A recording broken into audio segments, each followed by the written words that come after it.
Chapter 20. Confinement 4-4. Chapter 9. Confinement 4-4. 1995, 1996. Percy is 19 and 32. Severus is 34. Harry is 15. The Dark Lord is, by some accounts, 1. May 1996. The end of the week lands on Percy's desk like a command from the ministry himself. It is the Friday before a bank holiday, so about a quarter of the normal staff has taken the day off, though Percy, of course, loyal ministry employee that he is, would never think of it. He's in too deep to his commitment to his career for him to miss even a single step, or at least that's the impression he hopes he gives off, a not pathetic employee without anything at home to do. But Fudge had snapped at him not 1 hour ago, bristling with stressed anger on his way out to meet with some delegation of important and wealthy wizards, and so Percy, finding it difficult to deal with the man, had picked up his things and moved to his old desk at Crouch's office. Barty is away, his office darkened, and the small bullpen of cubicles is empty. Even Liam is gone, off to happier summer times, rather than slaving away on some ministry nonsense. Percy has not yet apologized to Liam. He will. He's just hoping to find a time with Liam where Barty isn't hovering over them. And so the other assistants in the department tend to avoid him as well, which Percy has to admit is his own fault. Maybe in Percy's third life he can learn to be popular. Anyway, back at his flat, there is a small cat waiting to be killed, and for some reason Percy finds the concept of disposing of this kitten remarkably harder to stomach. These reports, though dull, are infinitely preferable to facing Tom's long-lashed eyes tracking him as he stares down the animal, wand in his sweaty hand, unable to form the words with his dry mouth. Despite the fact that it is the last week of May, the day outside is oddly cold and dreary, and the complex layer of warming charms that heats the ministry falters against the oppressive gloom. Percy shivers and summons his scarf toward him with a gesture of his hand.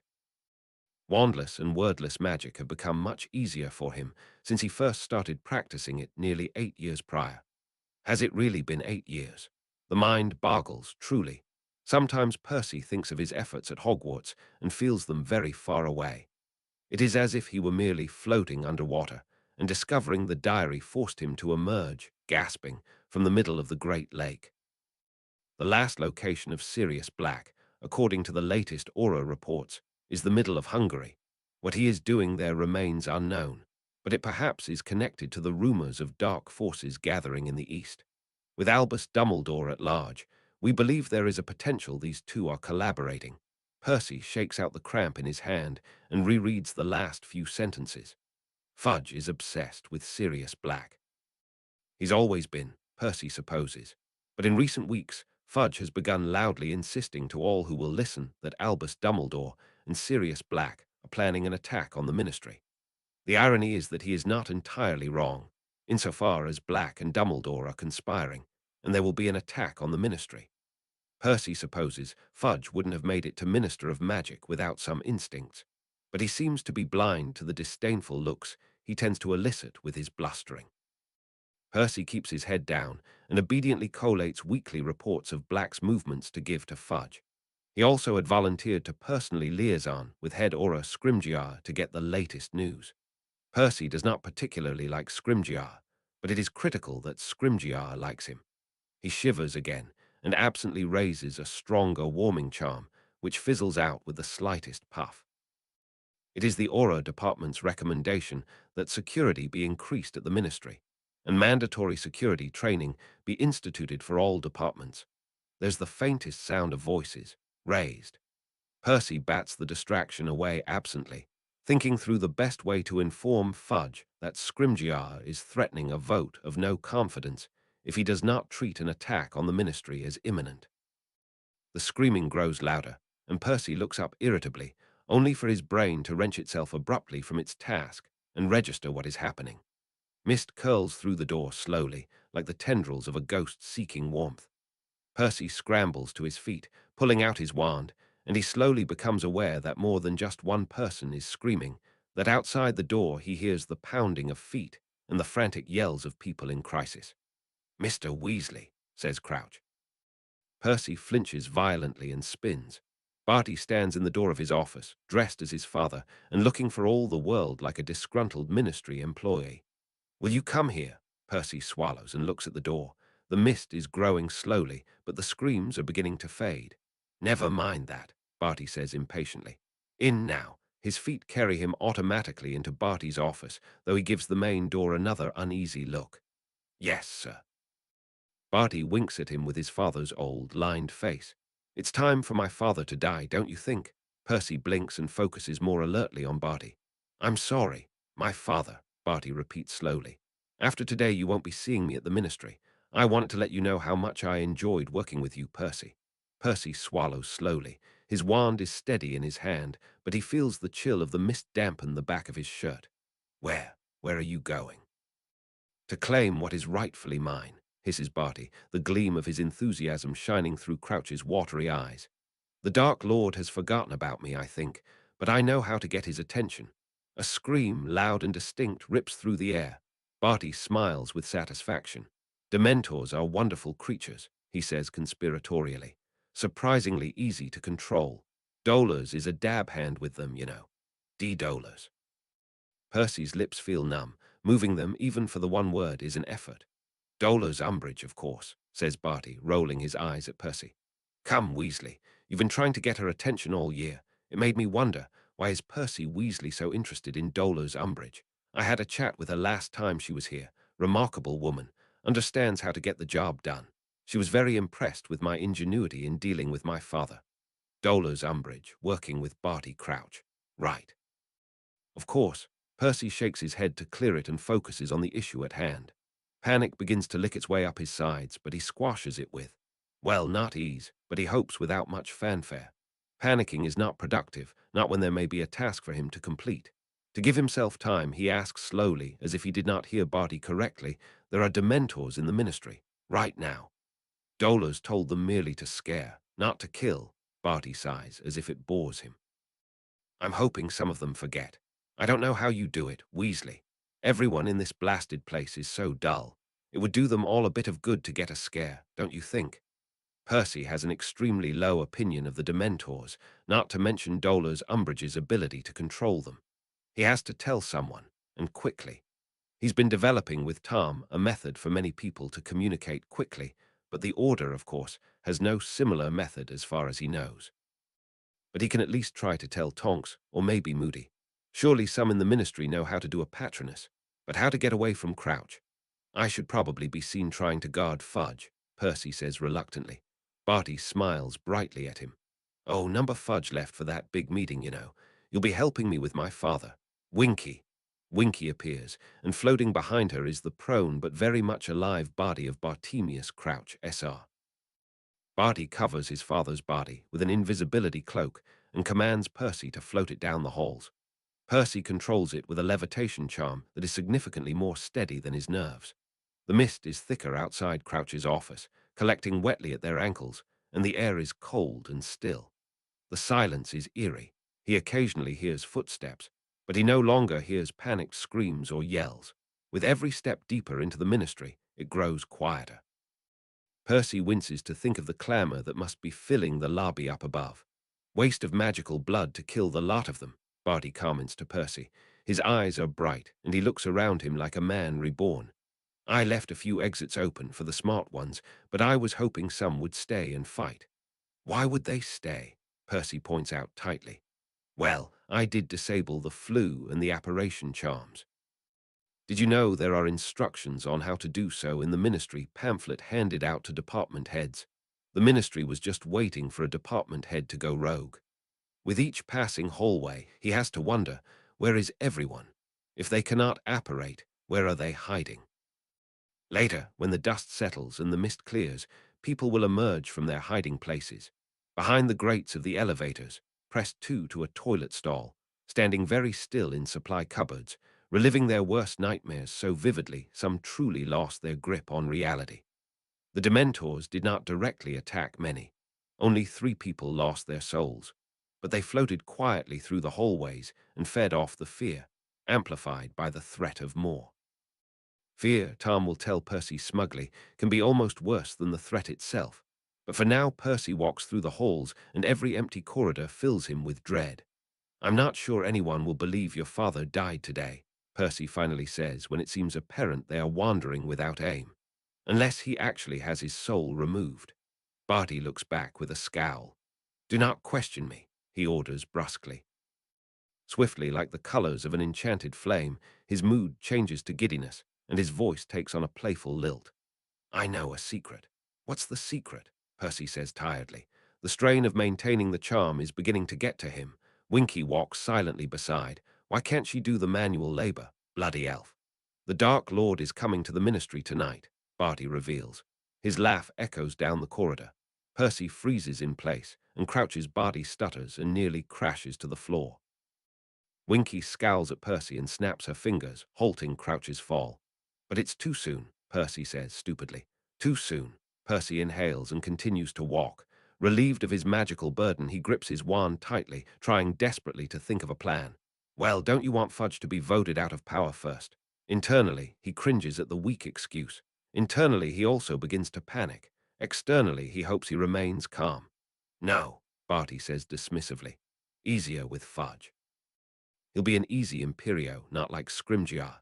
The man's been nosing around here far too often for my tastes. I've already decided I'm going to ask the Dark Lord permission to kill him when I get the chance." "But why? Why is the Dark Lord coming here?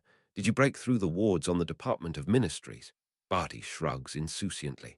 "There aren't any wards on the Department of Ministries. Least, that clerk I interrogated seemed to think so." "Landon." Percy licks his lips and then ventures. "So the Dark Lord has decided to come tonight." "He wanted to wait until the Potter boy finished his exams." Barty snorts incredulously. "Can you believe it? He said he wanted to give Potter the chance to earn his owls before he dies. I think we ought to strike when the cauldron is boiling. He wants to reveal himself to the world. Why not now?" Percy has absolutely no trouble imagining Tom scheduling a murder for right after his victim's exams. He would bet galleons that Tom would also find a way to gain access to the results. The sudden familiarity, instead of being comforting, twists his stomach further. Percy has spent months telling himself that the Dark Lord is mad and unpredictable, not clever and cunning like Tom. It is unpleasant to remember that is not quite the case. "But exams aren't for a fortnight," protests Percy, who after taking them for 14 years has the exam schedule firmly in his head. Barty shrugs again. "I don't see it matters much whether Potter takes his exams. Likely he won't survive the night." "So you what? Changed his mind?" Barty turns on Percy in a fury, and in Percy's surprise, he barely manages to keep from hexing Barty instinctively. "I will not be ignored," Barty hisses, his father's face twisted with rage. "I helped to bring him back. I found the recipe for the potion. I infiltrated Hogwarts and ensured Harry Potter would arrive at the right place, defenseless. I imperioused Crumb and that Delacour girl. I stole the gillyweed from Snape. I killed Amos Diggory. I gave the Dark Lord everything on the platter, and I will give him Harry Potter again." For a wild second, all Percy can think is that Barty Crouch is going to die very soon. The Dark Lord does not look kindly on arrogance. Even Percy knows that. Barty should begin watching his steps. "So you don't know that he's coming today?" Percy presses, needing the explicit confirmation. Barty only throws a wild smile over his shoulder and continues on. Percy follows, focusing only on the charm. He isn't surprised when Barty stops at the large atrium that introduces the Department of Mysteries. There is no order guard in sight, of course. It is still the day, and the department is likely empty only because Barty's trick with the Dementors drew away the crowd. Percy stays quiet as Barty commands Winky to conceal his father's body under the large receptionist's desk, the only piece of furniture in the black room. Percy has never liked the Dacre of the Department of Mysteries, though Landon claims to find its stark lines calming. Can he contact Landon? Will Landon be here? Would that help him at all? Percy puzzles over it as Barty arranges his father's body, almost tenderly, so that all of his limbs are hidden underneath the large, wooden desk. "I want him to be caught in the crossfire, but only at the proper moment," Barty says in way of explanation as he looks around the room in satisfaction. "Winky, do you have the robes? Good. Wake him up once the fighting starts and make sure he looks like a Death Eater. Make sure the mask sticks. Don't want him ripping it off once he realizes what's on. Don't you want to take care of him yourself?" Percy cannot help but ask. It feels riskier to do it this way. Barty shrugs. I'll kill him later then. Want to give him the shock of his life to wake up in his beloved ministry. I'm hoping one of the Order accidentally kills him when they see him wearing the Death Eater robes. You don't want to be the one to, cast the spell. Not that Percy wants Crouch to die, but he can't help his curiosity. I think it's more of an insult to his memory if I don't, says Barty, sticking out his tongue at his father before Winky covers the body with the invisibility cloak. Now come. We'll hide ourselves in the hall. I brought robes for you. I can't wear them, Percy demurs instantly. Barty gives him a questioning look, and Percy feels the tips of his ears flush as he struggles for an explanation. I can't wear them, Barty. If my family sees me, they'll never trust me again. Yes, where is your family anyway? The other man says. They should be here by now. Before Percy can reply, a smooth voice cuts in. Barty Crouch Jr., I presume. He spins around to see two Death Eaters, fully robed and masked, stride into the room. The one in front is recognizably Lucius. His flowing blonde locks gleam on either side of the bone-white mask, and his tone is as silky as ever. Wildly, crazily, Percy's only coherent thought amidst his rising panic is that there is not much point to the mask if it is readily apparent which pureblood prince is behind it. Surprise, says Barty, his smile now fixed to his face. Malfoy, what are you doing here? Lucius makes a production of removing his mask, as if he does not fear recognition. The other Death Eater, Percy recognizes him as Rookwood, does the same, glancing at Lucius for confirmation. The Dark Lord sent me, of course. He suspected something when he heard reports of Dementors in the Ministry. He told me all about your little exploits in the Ministry. Lucius glances around him, as if he is bored. So you escaped from the dead, Barty, helped to resurrect the Dark Lord, spend the year impersonating your father, and this is your plan. Barty flushes at the open skepticism in Lucius' tone and takes a step toward Lucius. Rookwood reaches for his wand. I'll bring him Potter again. You fool, he can get Potter whenever he likes. Lucius hisses back. He can send him dreams. Potter will come running whenever the Dark Lord sees fit. The Dark Lord can send Harry dreams. This information snaps Percy right out of his panic. To send someone dreams suggests a mental connection of a serious nature. Why is the Dark Lord so connected to Harry? Barty ignores this revelation and snaps back, tone combative. I'll bring him the order too. Weasley's going to notify them. Lucius gives Percy an evaluative look.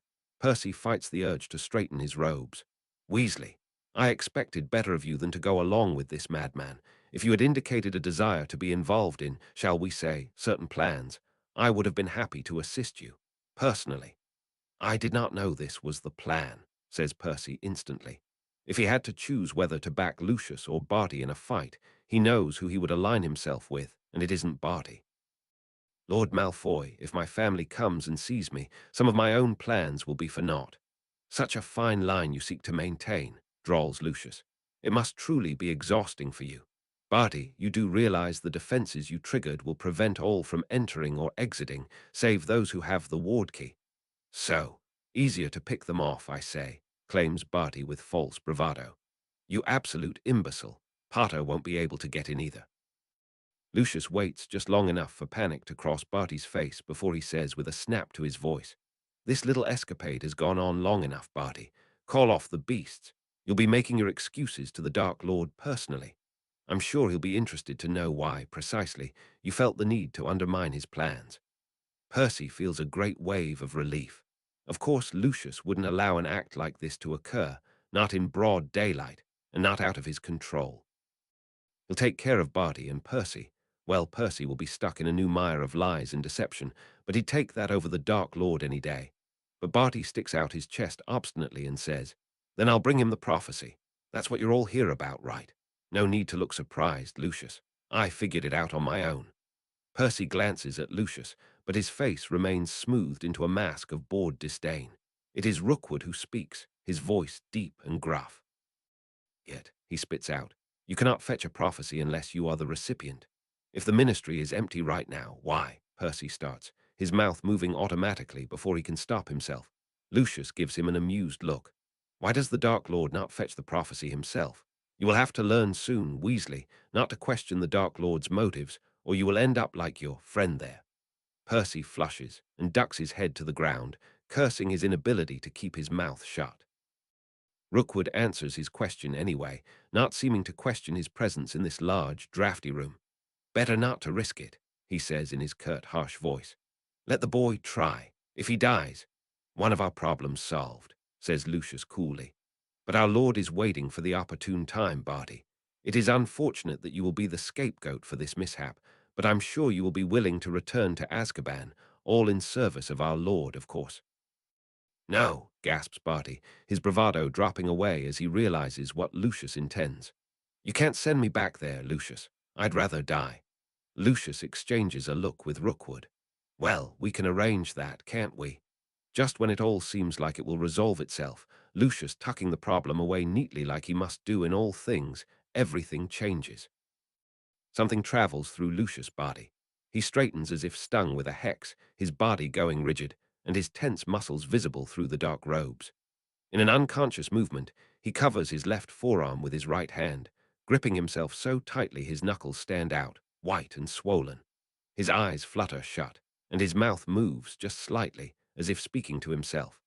Rookwood does not seem fazed, though he twirls his wand in an obvious threat to Barty, who watches the proceedings warily. What's he doing?" "Receiving instructions from our Lord," says Rookwood. "I take it he has never deigned to speak to you like that." Barty opens his mouth to argue back, but Lucius relaxes, the tension leaving his limbs as whatever spell gripped his body ebbs out of him. "Well, Barty, it looks like you are in luck," Lucius spits out, looking less than pleased at the revelation. "The Dark Lord has decided to take advantage of the diversion you created. Harry Potter should be on his way shortly." Rookwood, go lift the wards on the Muggle entry. "Barty, come. The Dark Lord has instructed me to call him only when Potter has retrieved the prophecy, do you understand? And then only if we believe it, prudent. If you dare call him at any other time than on my command, I will not hesitate to cut you where you stand. Is that understood?" Barty looks at Lucius resentfully, but ducks his head when Lucius rests his hand threateningly on the head of his cane.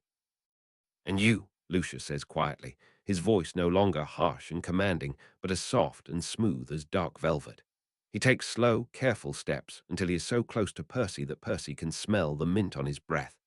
"Weasley, if you even think about alerting your family to what is going on, I will kill them all personally, in turn, starting with your dear mother. Is that understood?" Percy nods frantically, his heart beating so aggressively against his chest that he feels as though he may faint. Lucius smiles, his nose almost touching Percy's. "Careful, little cat," he whispers. "The time to run has long passed." Percy looks into Lucius' icy blue eyes, and for once in his life, his mind is completely blank with fear. He does not have a single plan, nor an idea of what to do. All he can think about is the way his heart is beating heavily and irregularly against his chest. "Barty, I believe you said you had robes for him."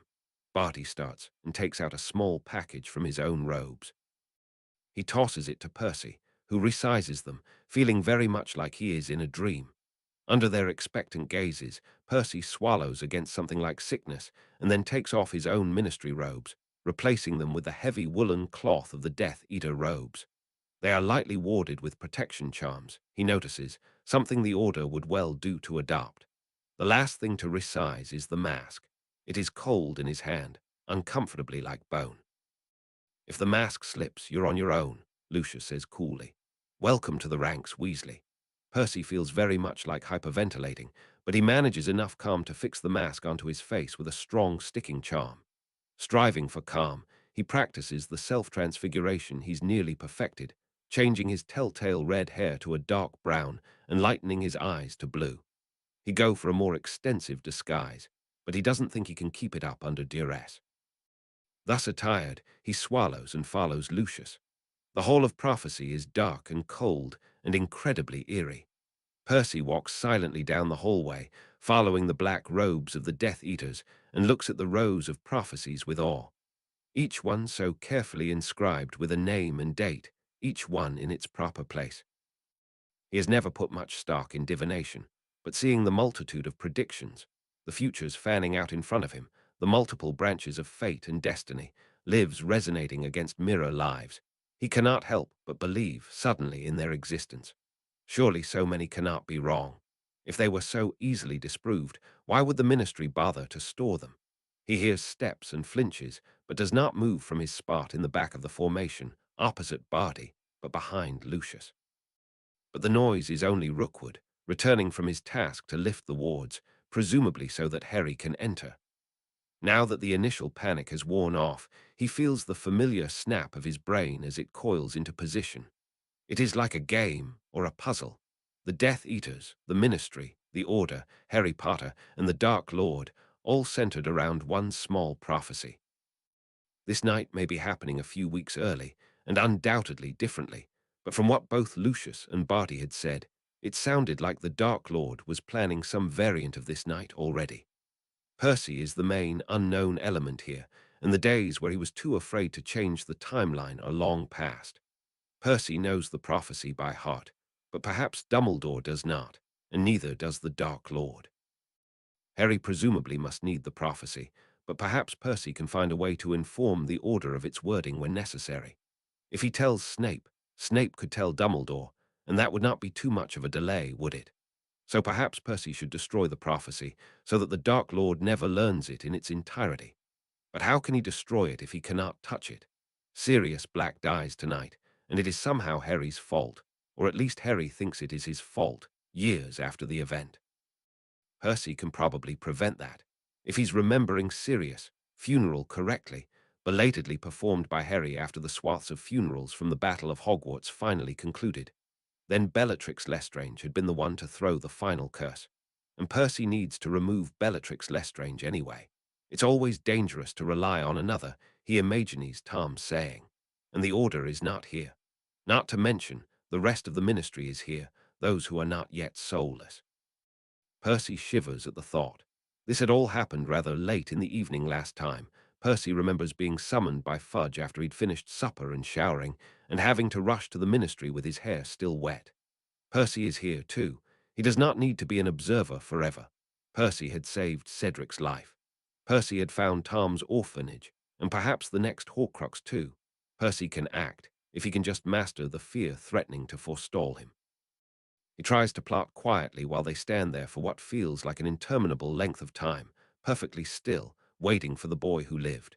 Percy is just feeling he can stand in one place no longer, even with the cushioning charms he casts underneath his feet, when he hears a door open many meters away. "It's through here," Harry whispers, and Percy flinches again. 6 teenagers enter the room.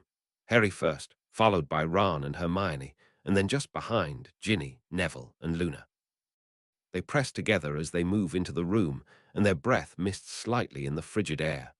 They are dressed in their school robes and seem to be taking no precautions other than gripping their wands tightly. Percy wants to scream. "Where is Cedric, at the very least?" "You said it was row 97, whispers Hermione, and Harry nods in affirmation.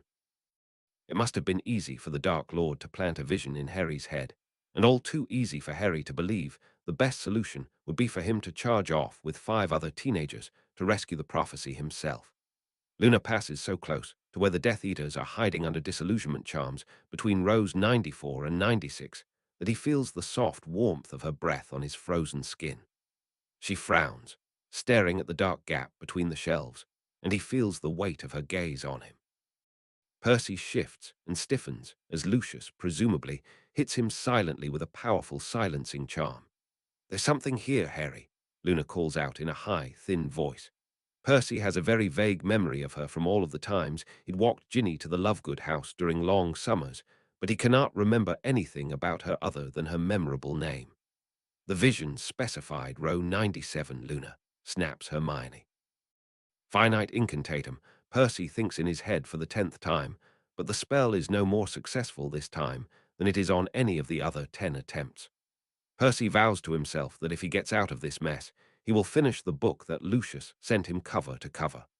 Percy prides himself on his magic, but the ease with which Lucius rendered him helpless, despite the shield charm that Percy keeps up nearly constantly, makes him feel weak. Luna finally blinks her large, round eyes and then turns around, trailing one hand along the shelves as she catches up to the rest. They are gathered to the right of Percy. Lucius had predicted where they would be, of course, and presumably positioned himself just so that he would have a direct line of sight.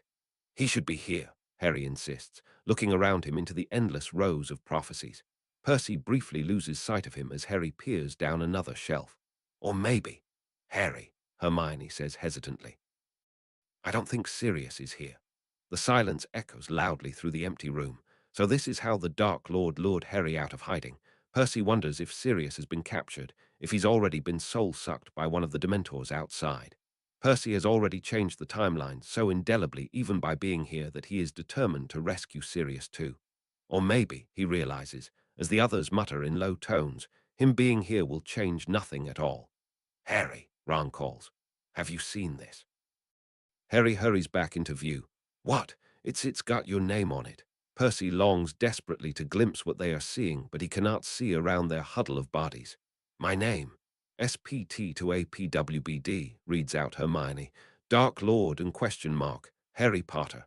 What is it? Ron asks. What's your name doing down here? I'm not here. None of the rest of us are here. You're not important enough to have a prophecy written about you, Percy thinks in irritation, although he does wonder, suddenly, whether one of these glowing blue spheres has his name on it. If it does, is he better off knowing or not knowing? There is a prophecy about me, Harry asks in bewilderment. There is, Lucius says, stepping out of the darkness. Percy dithers about whether to follow him, but then steps into line obediently when Barty cuts his head sharply. All 6 teenagers gasp in unison and huddle together tightly, their wands out. Lucius cuts an imposing figure in the pale blue light, and though he doesn't do anything as stupid as look toward Percy, Percy feels as though some of the theatrics are for his benefit. You're late, Potter. Where's Sirius? Harry demands. Barty laughs, wild and shrill and high. With a start, Percy realizes where he has heard that laugh before, in Robert's memory, from the man watching from the woods. Of course. Barty was the one that cast Morse Mortar, and so presumably was the one who tortured Roberts. Stupid, stupid, stupid. If only Percy had investigated that more thoroughly, perhaps more of this would have been prevented. Slow, this one. What did you do to Sirius? Why so delayed, Potter? Lucius asks coolly, taking a step toward Harry. Your precious little godfather had to wait until you finished your homework, Harry falters. Hermione puts her hand on his arm, and he shakes her off angrily. Tell me where Sirius is. Tell me why it took you so long to get here, Lucius snaps back. We've been waiting for you, Potter. You're right, Harry says coldly. My homework took too long. Lucius smirks and allows his gaze to drag lazily up Harry's body. Pity. Your charming godfather will at least be able to die knowing his godson is, shall we say, a scholar. Harry growls and lunges for Lucius, but Lucius stills him with some sort of non-verbal stunner that merely forces Harry to step back abruptly as if struck. Come, Harry, Lucius continues silkily. Manners, or did Sirius teach you nothing? I knew his mother, you know, delightful woman. She would have raised you right. It's truly regrettable that you went to those filthy muggles. Is Sirius alive? Harry spits at Lucius. The others remain motionless. Run, Percy begs them in his mind. Grab Harry and run. At the least they could have raised shield spells, the idiots. What are they waiting for, a gilded invitation? Why don't you give me the prophecy, and I'll give you your precious godfather. We are men of honor here, Harry. I give you my word that you will all be allowed to leave freely. You couldn't take the prophecy yourself? Harry asks, his eyes narrowed. Yes, Percy cheers him on in his head. For the first, and hopefully not last, time that Percy has observed, Harry seems to be capable of using deductive reasoning to arrive at a correct conclusion. Lucius extends a gloved hand. Just hand it over, Harry, and this whole nightmare will be over. Show me Sirius first. Lucius spreads his hands and gestures toward the back of the Hall of Prophecy. Why don't we go together and see? Why don't you bring him here while we wait? There's a bit of a scuffle after this cheeky rejoinder leaves Harry's mouth. Percy flinches, expecting the worst.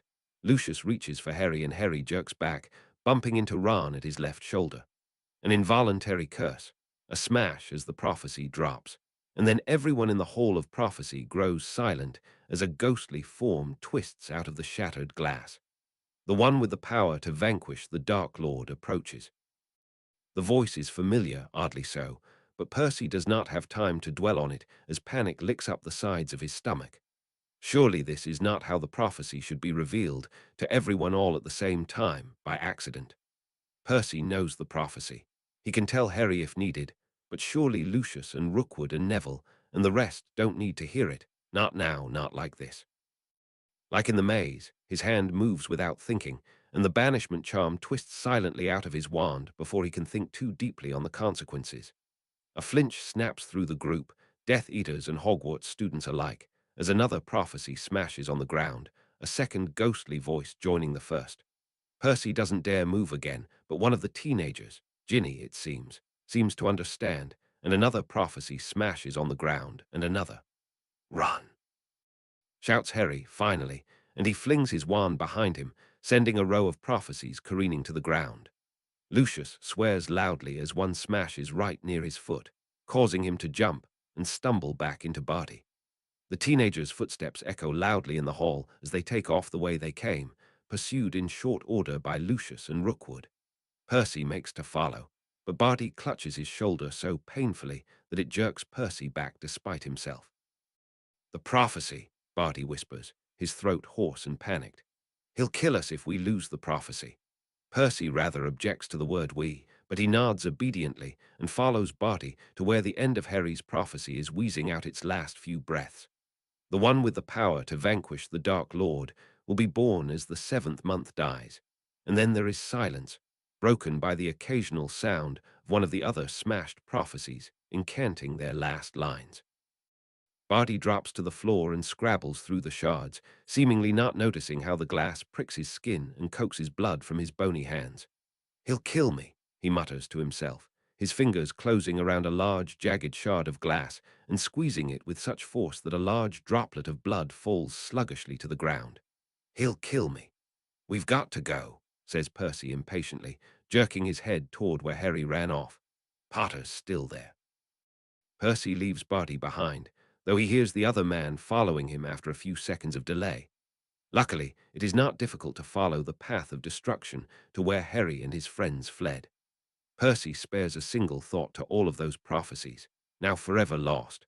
But when he steps out of the Hall of Prophecy back into the large central atrium of the Department of Ministries, he sees they have far greater problems than a few smashed orbs. Tonks and Moody and Scrimger are there, along with a few auras Percy does not know, facing off against Lucius and Rookwood. Harry and the others are slightly to the side, completing the slightly lopsided triangle, all groups with their wands outstretched and glowing. "Come quietly, Lucius," Moody is saying, his blue eye focused intently on Lucius. "That little mask isn't fooling anyone." "Why, Alistair, I've no idea what you mean," says Lucius innocently. "To make such baseless and vulgar accusations about my identity, I'm shocked." "You're trapped in the ministry," Scrimgeour says, shaking his head. "And there's only 2 of you against all of us." "4, I believe," Lucius corrects smoothly. He turns to where Percy is lingering near the doorway, Barty right behind. At Lucius, look, Percy has no choice but to walk to where the other Death Eaters are, cloaked in their heavy black robes, their white masks gleaming in the odd flickering lights of the ministry. "We could duel, but I rather think that would be a tiresome exercise for us all, don't you agree?" Percy isn't sure who throws the first curse. Tonks, maybe, her hair flashing orange, or Rookwood with his gruff, deep voice, or Harry, his face hard and furious.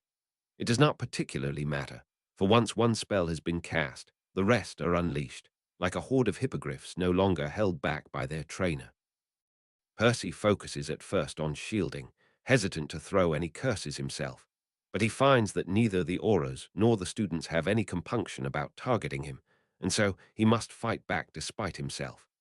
He chooses stunners and begins targeting Luna and Neville, hoping to defeat them and remove their bodies to the sides of the room, where they hopefully would remain out of harm. But this incites Tonks to turn on him, and Percy has the singularly uncomfortable experience of facing off with one of his best friends, her eyes narrowed, and the spells shooting from her wand considerably nastier than a simple stunner. It takes all of his skill to parry her attacks, and even the consolation that if he is dueling her, nobody else will be targeting her, hopefully keeping her safe, is a weak prize in comparison. Where is everyone else? Snape, Kingsley, his father. Can the Order truly not bypass the security charms of the Ministry? Where's Sirius? Harry demands again, wielding his wand against Lucius with surprising skill. Percy resolves to send a note to Cedric to thank him if they all make it out of this mess alive. Percy tunes out their conversation as he begins to layer spell after spell around the teenagers in between, shielding from Tonks. He does not think Lucius or Barty will recognize what he is doing. The bolts of light shooting from his wand are dark green since he's actually employing dark magic. It is a tricky balancing act. Layered wards require knowledge of each composite spell, an understanding of the magical theory of spell-spell interaction, the ability to hold each spell in one's mind, so that the magic hovers in front but is not yet deployed, and the power to finally snap the finished ward into place. He does not want to raise anything that will catch Lucius' attention, but given that the other man is beginning to turn slightly red as he sends curse after curse toward Harry, Percy bets that he will not notice the subtle gathering of magic that is beginning to stir the hems of their robes. Go, Percy commands, and the green boundaries of the spell are briefly visible around their feet before they snap to the bodies of each teenager. Percy sags in relief and sends a dark variant of the stunner to Luna. It dissolves into her shield. Then, Lucius, hisses a sibilant voice, and all activity ceases. The Dark Lord glides into the room, his pale, serpentine face shining eerily in the blue light of the dim atrium. Behind him are several more Death Eaters. Percy, from his avid study of the Dark Lord's followers, thinks he recognizes Bellatrix Lestrange, Rosier, and Yaxley, but three of them are too nondescript for him to identify. The Dark Lord's magic precedes him. It gathers itself and spreads stickily over the room, encasing each occupant with an oily film of dark power. Percy gulps and stays very still. He won't risk any more shielding spells. The Dark Lord would definitely notice that. Am I to understand that Harry here is not being amenable? The Dark Lord continues in a friendly, interested tone that is somehow the most frightening thing that Percy has ever heard.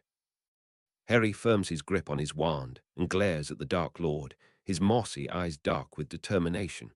Behind him, Ginny and Ron have gone matching tones of pale, and Luna's eyes are wider if possible. Neville has eyes only for Lestrange. "Where is Sirius?" Harry demands. Instead of answering, the Dark Lord looks to Lucius, and there is a moment of frozen silence while he extracts some information directly out of Lucius' mind.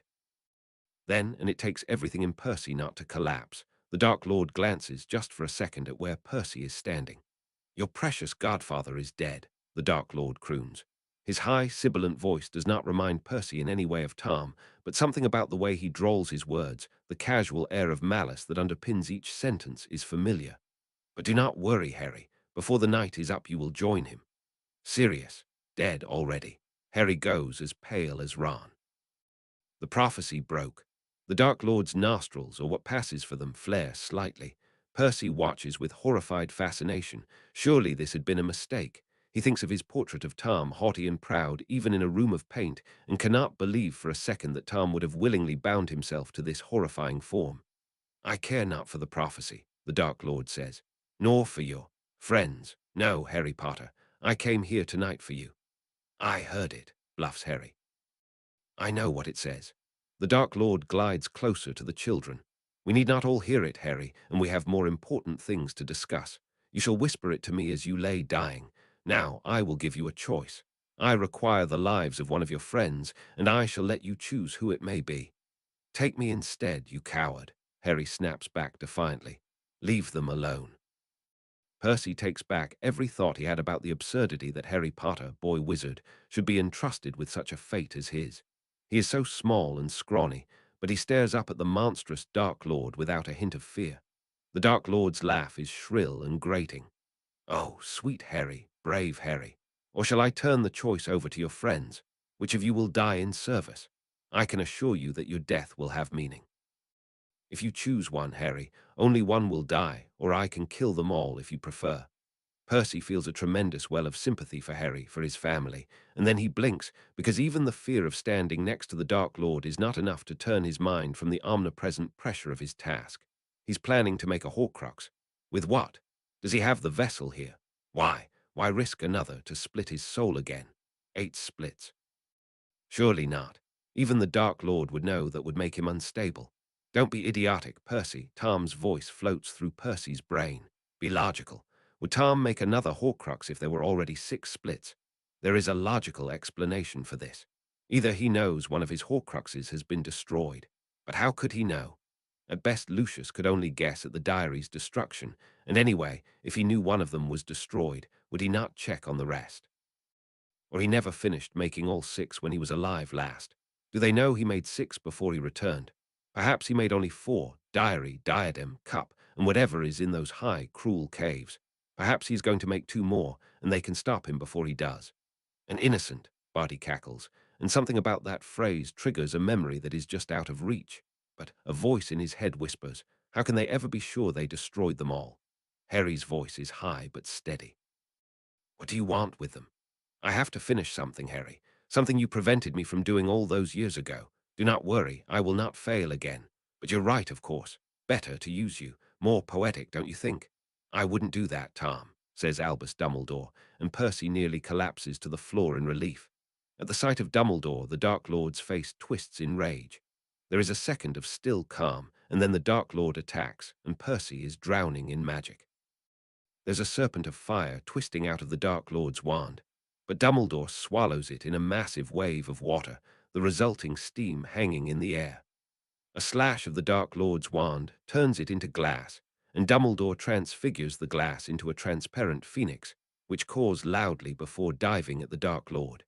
It's transfiguration at its finest, and it is beautiful. The Dark Lord explodes the wall behind Dumbledore, and the 2 wizards move into the adjourning rubble, eyes only on each other, taunting each other with feats of magic.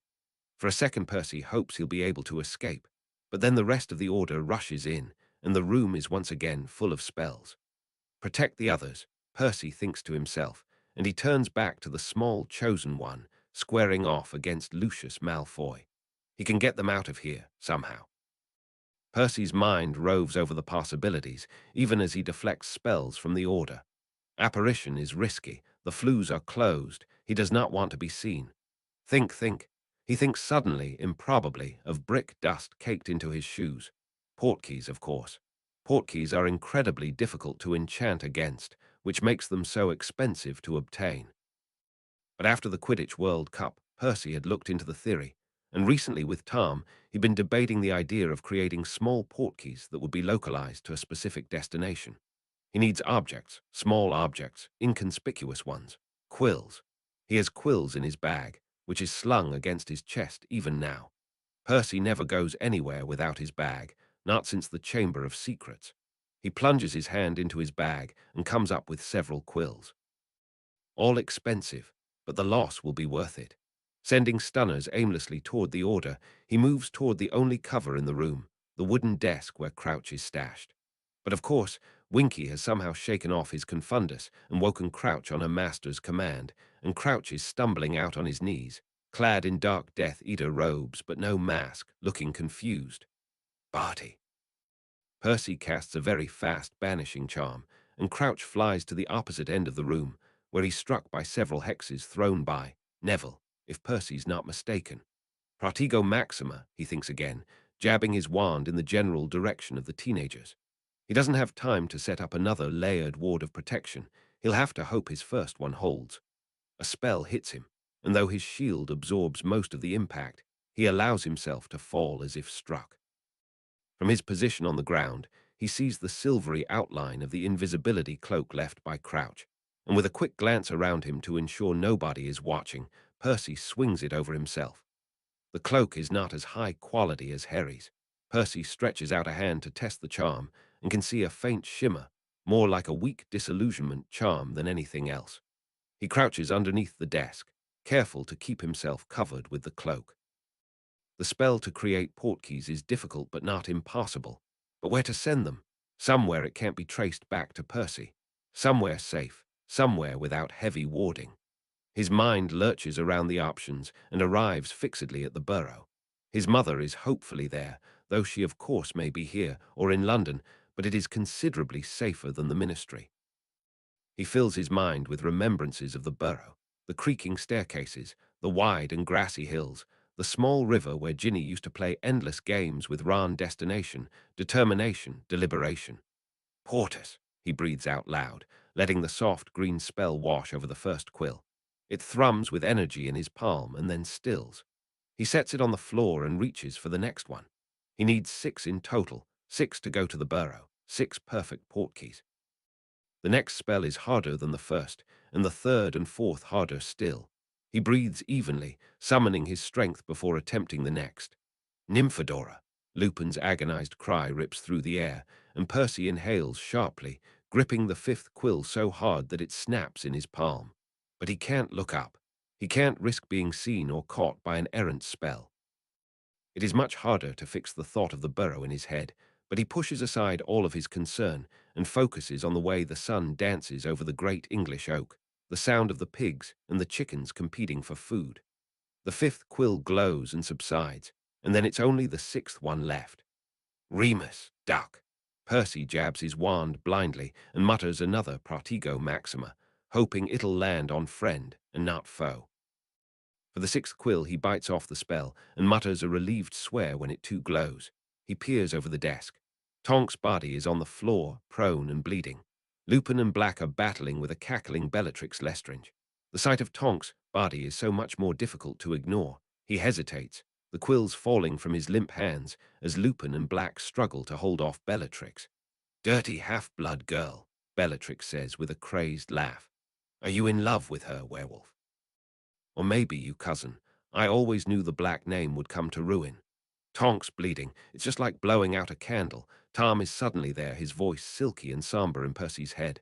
"You're so tired of waiting and watching, Percy. Always in the shadows, always hiding under invisibility. It's time for you to act, and this is such an easy one, isn't it? You're not real," Percy tells it firmly. "You bitch," howls Sirius, leaping toward Bellatrix. Lupin cries out as Bellatrix whirls on her cousin, a dark black bolt of lightning curving from her wand. Sirius falls to the floor with a sickening thud. "I may be in your head," whispers Tom, soft and smoky and unutterably familiar. "But are you sure that means I am not real? What would you have me do?"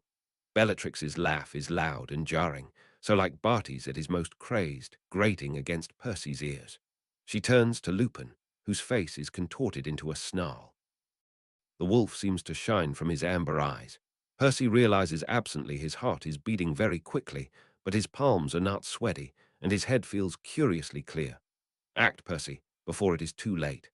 "Avada Kedavra," he whispers in a voice that he barely recognizes, and he watches as Bellatrix Lestrange drops to the floor, dead. His instincts kick in a second later, and he ducks back below the desk, though he didn't take off the cloak the entire time. His heart is beating so quickly that his pulse throbs through his entire body, but he feels so exultantly alive that he wants to chuckle out loud. He did it. He did it. He killed Bellatrix Lestrange, and he's one step closer to the Horcrux. He did it, and damn the consequences. He's grinning so widely that it nearly hurts the sides of his mouth, and he thought to kill would be painful, that he may even throw up. But to kill in war is not shameful, not wrong, it's right, and he did it, and he doesn't feel an ounce of regret. He feels invincible. Well done, Percy. But when he crawls out, he sees that Lupin, joined by Moody, is under a deluge of spells, holding off two of the Death Eaters. Percy swears and sends some shielding charms in their direction, and then he turns to the teenagers and grips his handful of quills, preparing to send them toward the group. And then he feels a wand to his head at the same second that the cloak is ignominiously pulled off of him. "What are you doing, Percy?" Barty asks him softly, dangerously. He's kneeling behind Percy, his body half hidden by the desk, and he puts his mouth very close to Percy's ear. Percy tenses, but he's still feeling full of that bubble of elation, and so he doesn't flinch away.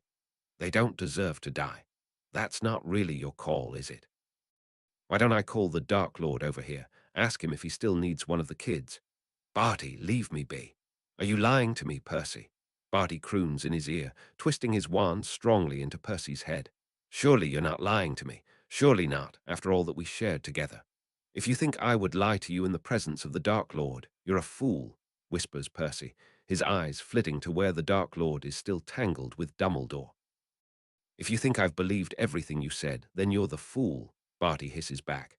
"I just kept you around so that I could use you to bring the order at the right moment. And look, there's the order. Do you know what that means for you?" "Avada Kedavra," says Crouch.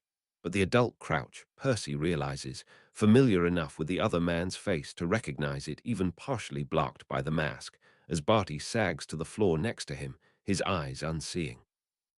He's next, Percy realizes in a second, and launches himself away from the desk with just enough time to escape the lurid green killing curse that Crouch sends his way.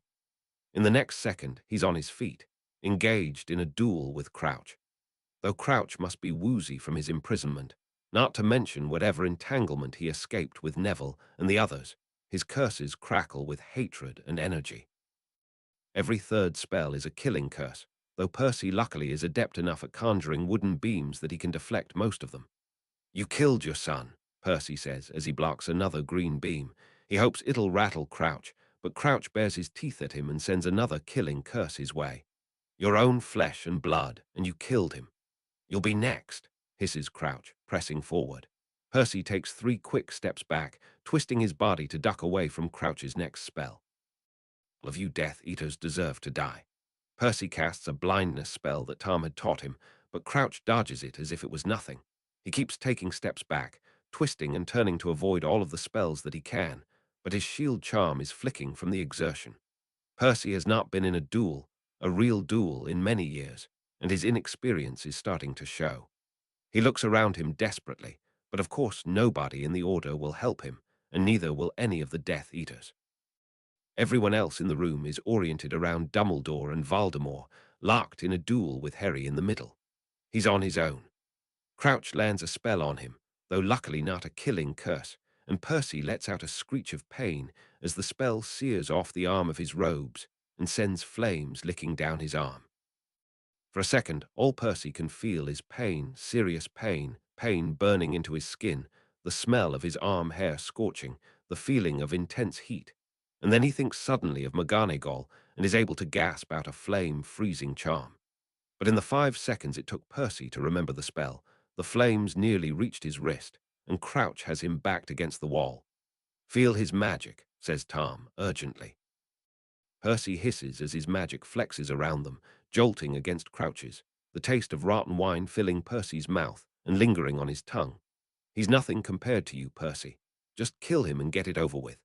"Send my son your regards," Crouch hisses nastily, and Percy has only 1 second to react. "No." Percy lashes out with his magic, lashes out at Tom's laughter in his head, at the hated face of Crouch, so emblematic for Percy of the stress and suffering of the last year. But the magic that Percy summons is not tinged with green. In fact, Percy had not thought of a spell at all, caught in the indecision between Tom's soft tones and his own revulsion, settling in now that the exhilaration of his first kill has worn off. He lashes out instinctively, and Crouch crumples without a sound, without an indication of whether Percy had killed him or merely stunned him, without revealing to Percy whether he is instinctively a murderer now or whether he is still salvageable. Percy swallows against the nausea that is rapidly building in his throat. He'd cast the spell without thinking, an instinctive reaction against the pain and the fear and the hatred that welled up inside of him at the thought that Crouch would be the one to kill him. But it is different to see Crouch's body in front of him. He feels no exhalation, only fear and sadness, and a scream in the back of his head that he needs help. For a second he makes a half movement toward Crouch's body, and then he hesitates, unwilling to cast the charm that would inform him if Crouch is still alive. He hears Ron's bellow, and swallowing against the tears clogging his throat, Percy looks up. With his good arm he supports himself against the desk, his burned arm still desperately clutching the useless quills. Harry is on the floor, under the Dark Lord's wand, screaming in agony. Dumbledore is crouched behind him, whispering intently into his ears, and he sees Ron start to break away from the duel and run to Harry. As if he were dreaming, Percy has a vision of Ron running directly into a killing curse, and he grips the quills in his hand so tightly that one of them breaks. And then Harry screams, a long, tortured sound, a sound so piercing and horrendous that everyone's attention snaps to the chosen one, convulsing madly on the floor under the Dark Lord's wand. Percy grips the quills even tighter, wondering if this is it. This is the moment that shows him how harshly he's failed. But the next second Harry opens his eyes and stares hotly into the Dark Lord's face. "You'll never understand, and I'm sorry for you," he spits out nonsensically, and Dumbledore smiles in relief. "Begone, Tom," Dumbledore commands, and with an inarticulate cry of rage the Dark Lord sends a wave of magic toward Harry and Dumbledore. Dumbledore raises his hand to block it and sends it instead to the far wall, where it explodes just enough of the wall to reveal a bewildered Fudge and several of his cronies, standing in the room next over. "It's him," says Fudge, idiotically. Malfoy mutters a command to the rest, and they sprint through the hole that the Dark Lord blew in the far wall. The rest of the order follows, though Remus drops to his knees beside Tonks. Percy wants to stay, he really does, but he is very cognizant that he is wearing Death Eater robes. With his absolute last vestiges of strength, he grips the handful of broken quills. "Portus," he gasps out, and he reappears in the grass of the burrow, retching onto the ground. He killed someone. Maybe he'd killed two someones. Two adult wizards, and he'd ended their lives as neatly as if they were mice. If he'd killed Crouch, it wasn't premeditated, wasn't planned. Maybe he could argue it was self-defense, but Crouch had come close enough that Percy could have had a reasonable chance of getting past his shields with a strong enough spell.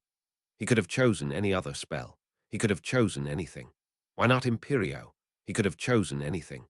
What if he chose death? If he'd killed Crouch, then the light side had lost an ally. It would mean that Percy had worn the Death Eater robes and the Death Eater mask and behaved as a Death Eater. He'd helped his family to the extent he could, but he hadn't helped Tonks. He has no idea if Sirius survived. Even if he hadn't killed Crouch, he'd still killed someone. Percy looks around him, at the soft green grass of the burrow, at his familiar childhood home, at the few stray chickens still pecking in the dirt despite his family's absence, and begins to cry, great loud gobs of tears, sobs that shake his whole body and splash wetly on the ground. At this moment he's not ashamed of his heritage, not angry at his family, not too prideful to ask for help. He's only alone, so alone that it burns coldly through his body, so alone that he does not even know why he bothers to keep living, day after day. He's killed someone, and he's a murderer, and nobody even knows, because not a single person in that room cared if he was dead or alive. Even Barty had only been using him. Even Dumbledore, for all his prowess, had not noticed Percy behind the mask. Even his own family had showed up to fight for Harry without any regard for their own safety. "I'm sorry, Mum," Percy whispers to the echoing silence of the burrow, choking over the words as tears burn a trail down his cheeks. "I'm so sorry. I don't know how this happened."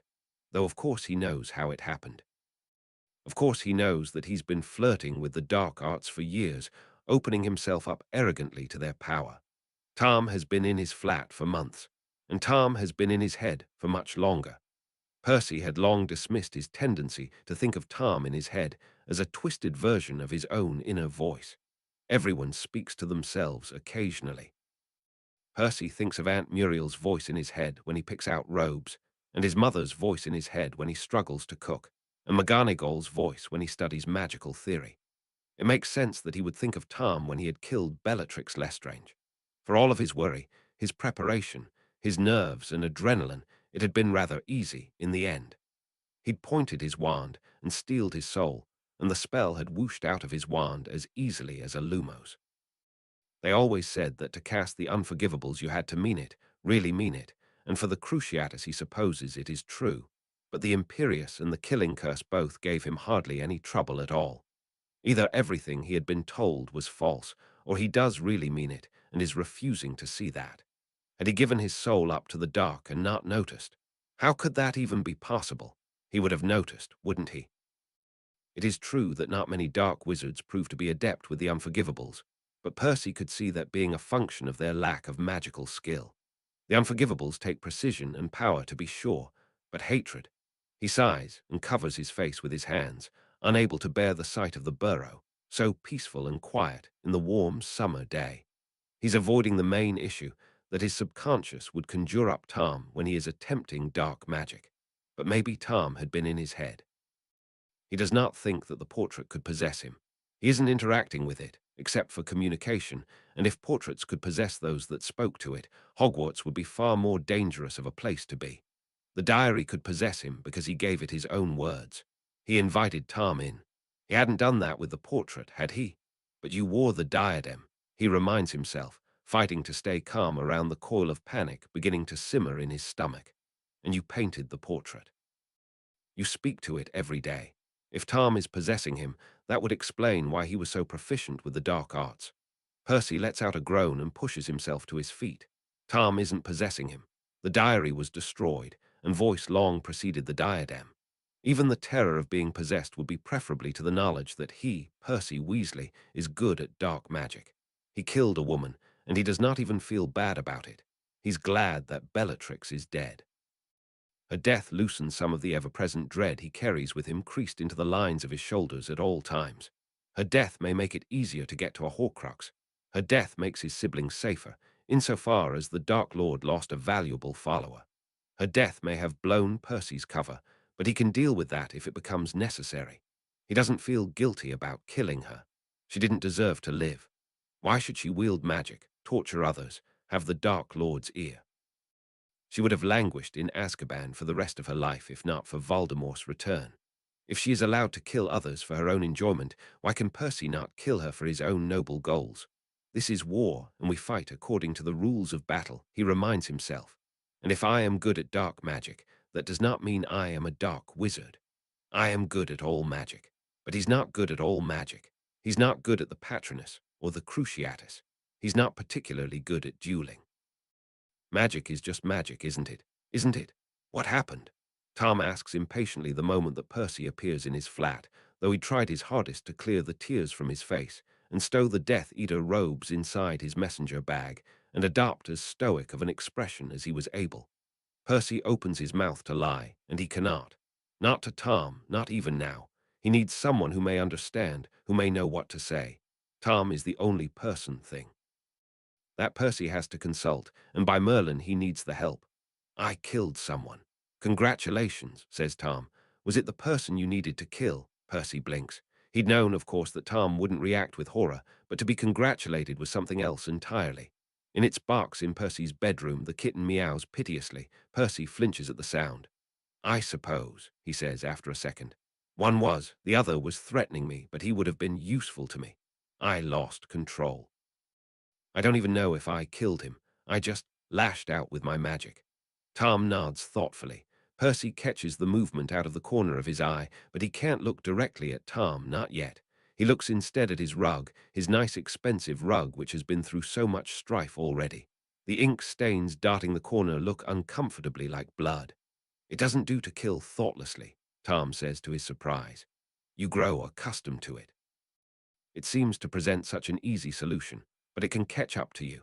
Percy thinks of how many people the Dark Lord has killed, will kill, and has to cough out a shaky laugh. What do you mean? He watches Tom as Tom's expression grows distant. Killing is so easy, he says, his voice almost languid in the pleasure of recollecting some memory unknown to Percy. There are so many people that are so stupid. You can kill them, and the world wouldn't even notice their absence. It's like this. When you are young, you believe the world has a certain order, yes. We're born to a mother and a father, and we believe we are entitled to their love. We grow and believe we are entitled to a fair and just education, to the respect of our peers.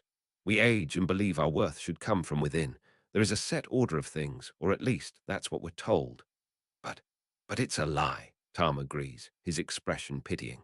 It is a lie meant to keep us complacent. There is no natural order of things, no objective truth, no muggle almighty God. There is only the power we create for ourselves. To kill someone who does not deserve to live is not cruel but necessary. Percy swallows and asks softly, how does it catch up to you? To kill is to pay a price, Tom says, refocusing on Percy. It is to assert your dominance over another man, to play God. You must be worthy of that price, or it will destroy you. I have seen it happen to lesser men. Myrtle was the first person you killed, right? Tom nods, a self-satisfied expression flickering across his face so quickly that Percy almost misses it. It reminds him of his Tom, the 16-year-old one, parading memories triumphantly in front of Percy for his approval. And with her death I created my first Horcrux, he says fondly. What a rush that was. To kill for the first time, to feel that power, to hold in my hand a portion of my own soul. Tom trails off meditatively, shaking his head. Who was the second? Percy dares to ask, some of his own horror abated by his curiosity. My father, in a way that was my first real kill, you know. I commanded the basilisk to end Myrtle's life, but I did not take her life in my hands myself. An old mystery, revealed casually. Tom had killed his father and framed his uncle for it. But why? To create another Horcrux, out of malice. So watch yourself, Percy, Tom continues, coming out of his reverie to peer down at where Percy is still standing, stock still, clutching his bag to steady himself. You succeeded today, but you are playing with power you yourself lack. If you are not careful, you will lose yourself to it. Each time Percy wakes that night, his heart pounding, Tonk's scream echoing in his ears, and the feeling of his wand in his hand as green spills from the tip, he thinks to himself, but what if I already have? Though the scream in Percy's muscles echoes loudly in the still, quiet morning, he pulls himself out of bed, dresses in his nice ministry robes, and braves the chaos of the ministry. His face is puffy and raw, despite the glamours he'd layered over his skin. His body aches, like on the rare occasions as a child where he fell ill with flu, before his body was mature enough to handle pepper-up. Those days feel very far away now. No, I was not here, he says more than once, shaking his head mournfully. Bank holiday, you know. Dreadful to hear about the Dementors. Were you here? No. Glad we escaped it anyhow. Fudge is under a tremendous amount of fire, of course. He's pinning the whole mess on Crouch, which ought to make Barty happy wherever he is in the afterlife. Finding the department head in Death Eater robes, stunned in company with a dead Lestrange, is sensational enough for Fudge to quickly take advantage. Crouch let in the Death Eaters. Crouch let in the Dementors. Crouch is evil, and Fudge can exist without reproach. When Percy hears that Crouch is alive, he has to excuse himself to the loo to sag against the cold tiles in relief, the enchanted mirror inquiring after his health in a worried tone. Perhaps he ought to have thought more of Bellatrix, but his fear that he'd instinctively killed, that his body had thought to kill before it thought to stun, had successfully distracted him for most of the morning. He may be a murderer, but at least he's only a murderer when under duress, right?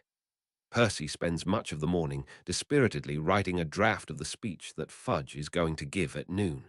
He's going to say that Fudge was aware of the Dark Lord's return, of course, but chose to keep it silent as to not alert the public. He is sorry for this mistake.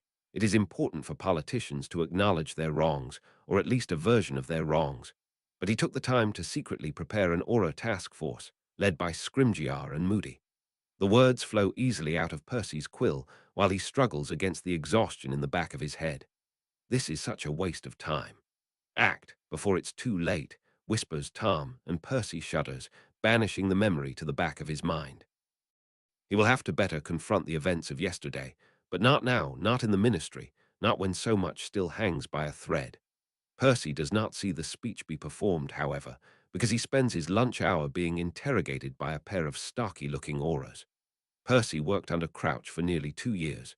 The female aura explains to him, holding her wand threateningly in his face. Is Percy a traitor? Percy, to their surprise, solves the problem by offering to take a few drops of Veritaserum. Perhaps that was a rash move for him to make, but he has spent the same 2 years speaking half-truths to everyone he meets. He thinks he can best these two. I had no idea that Mr. Crouch, SR, was a Death Eater, Percy repeats obediently. He did not share any of his plans with me.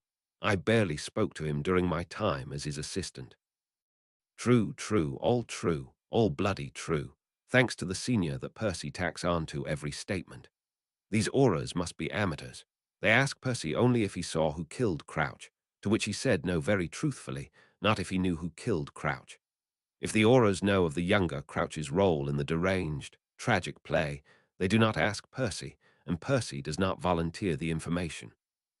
He wonders whether they've yet dosed Crouch, or whether Crouch will tell the truth of his own accord, or whether he will take the secret of his son's double infidelity to the grave.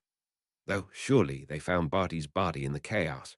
Thus cleared of suspicion, Percy stops by the Aura's office, but he is informed crisply by yet another surly Aura that Tonks is in hospital and cannot receive visitors.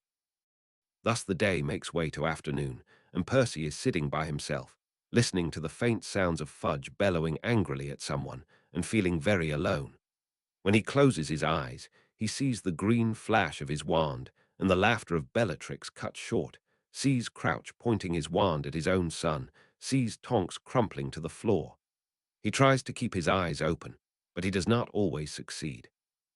He is so tired, so numb, so entirely exhausted that he does not notice when, on his walk to the flu stations after work, a man brushes up against him and grabs his wand. He feels the familiar squish of apparition and panics, but it's too late. A second later he finds himself squeezed through a tube and deposited on a dirty Muggle street, facing Severus Snape.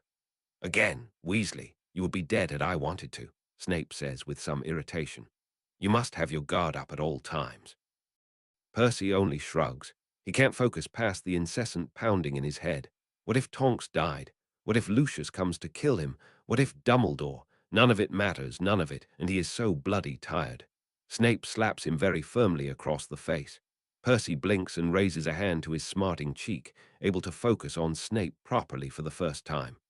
"Why did you kidnap me? Also, ouch. Lucius Malfoy has reported to the Dark Lord that he has been cultivating you for the past few years with his wife's aid," says Snape, very precisely. "He said that he tasked you with overseeing Bartemius Crouch, and that you succeeded. The Dark Lord is very interested to meet you." Whatever apathy had been clouding Percy's mind is abruptly replaced with panic. He drops his hand from his cheek and gapes at Snape, mind roving over the revelation that Snape had dropped smoothly into the air between them. "What? I, of course, stepped in and said that whatever credit was due for cultivating you, dubious of an asset as you may be, belonged entirely to me, as your mentor since you were 13. But I had been worried about your proximity to Dumbledore, and not yet deemed it appropriate to bring you in for an introduction," Snape says. Something about the calm way he delivers these words informs Percy that he is furious, and rightfully so. Nevertheless, he is demanding an audience. "I am to bring you there tomorrow."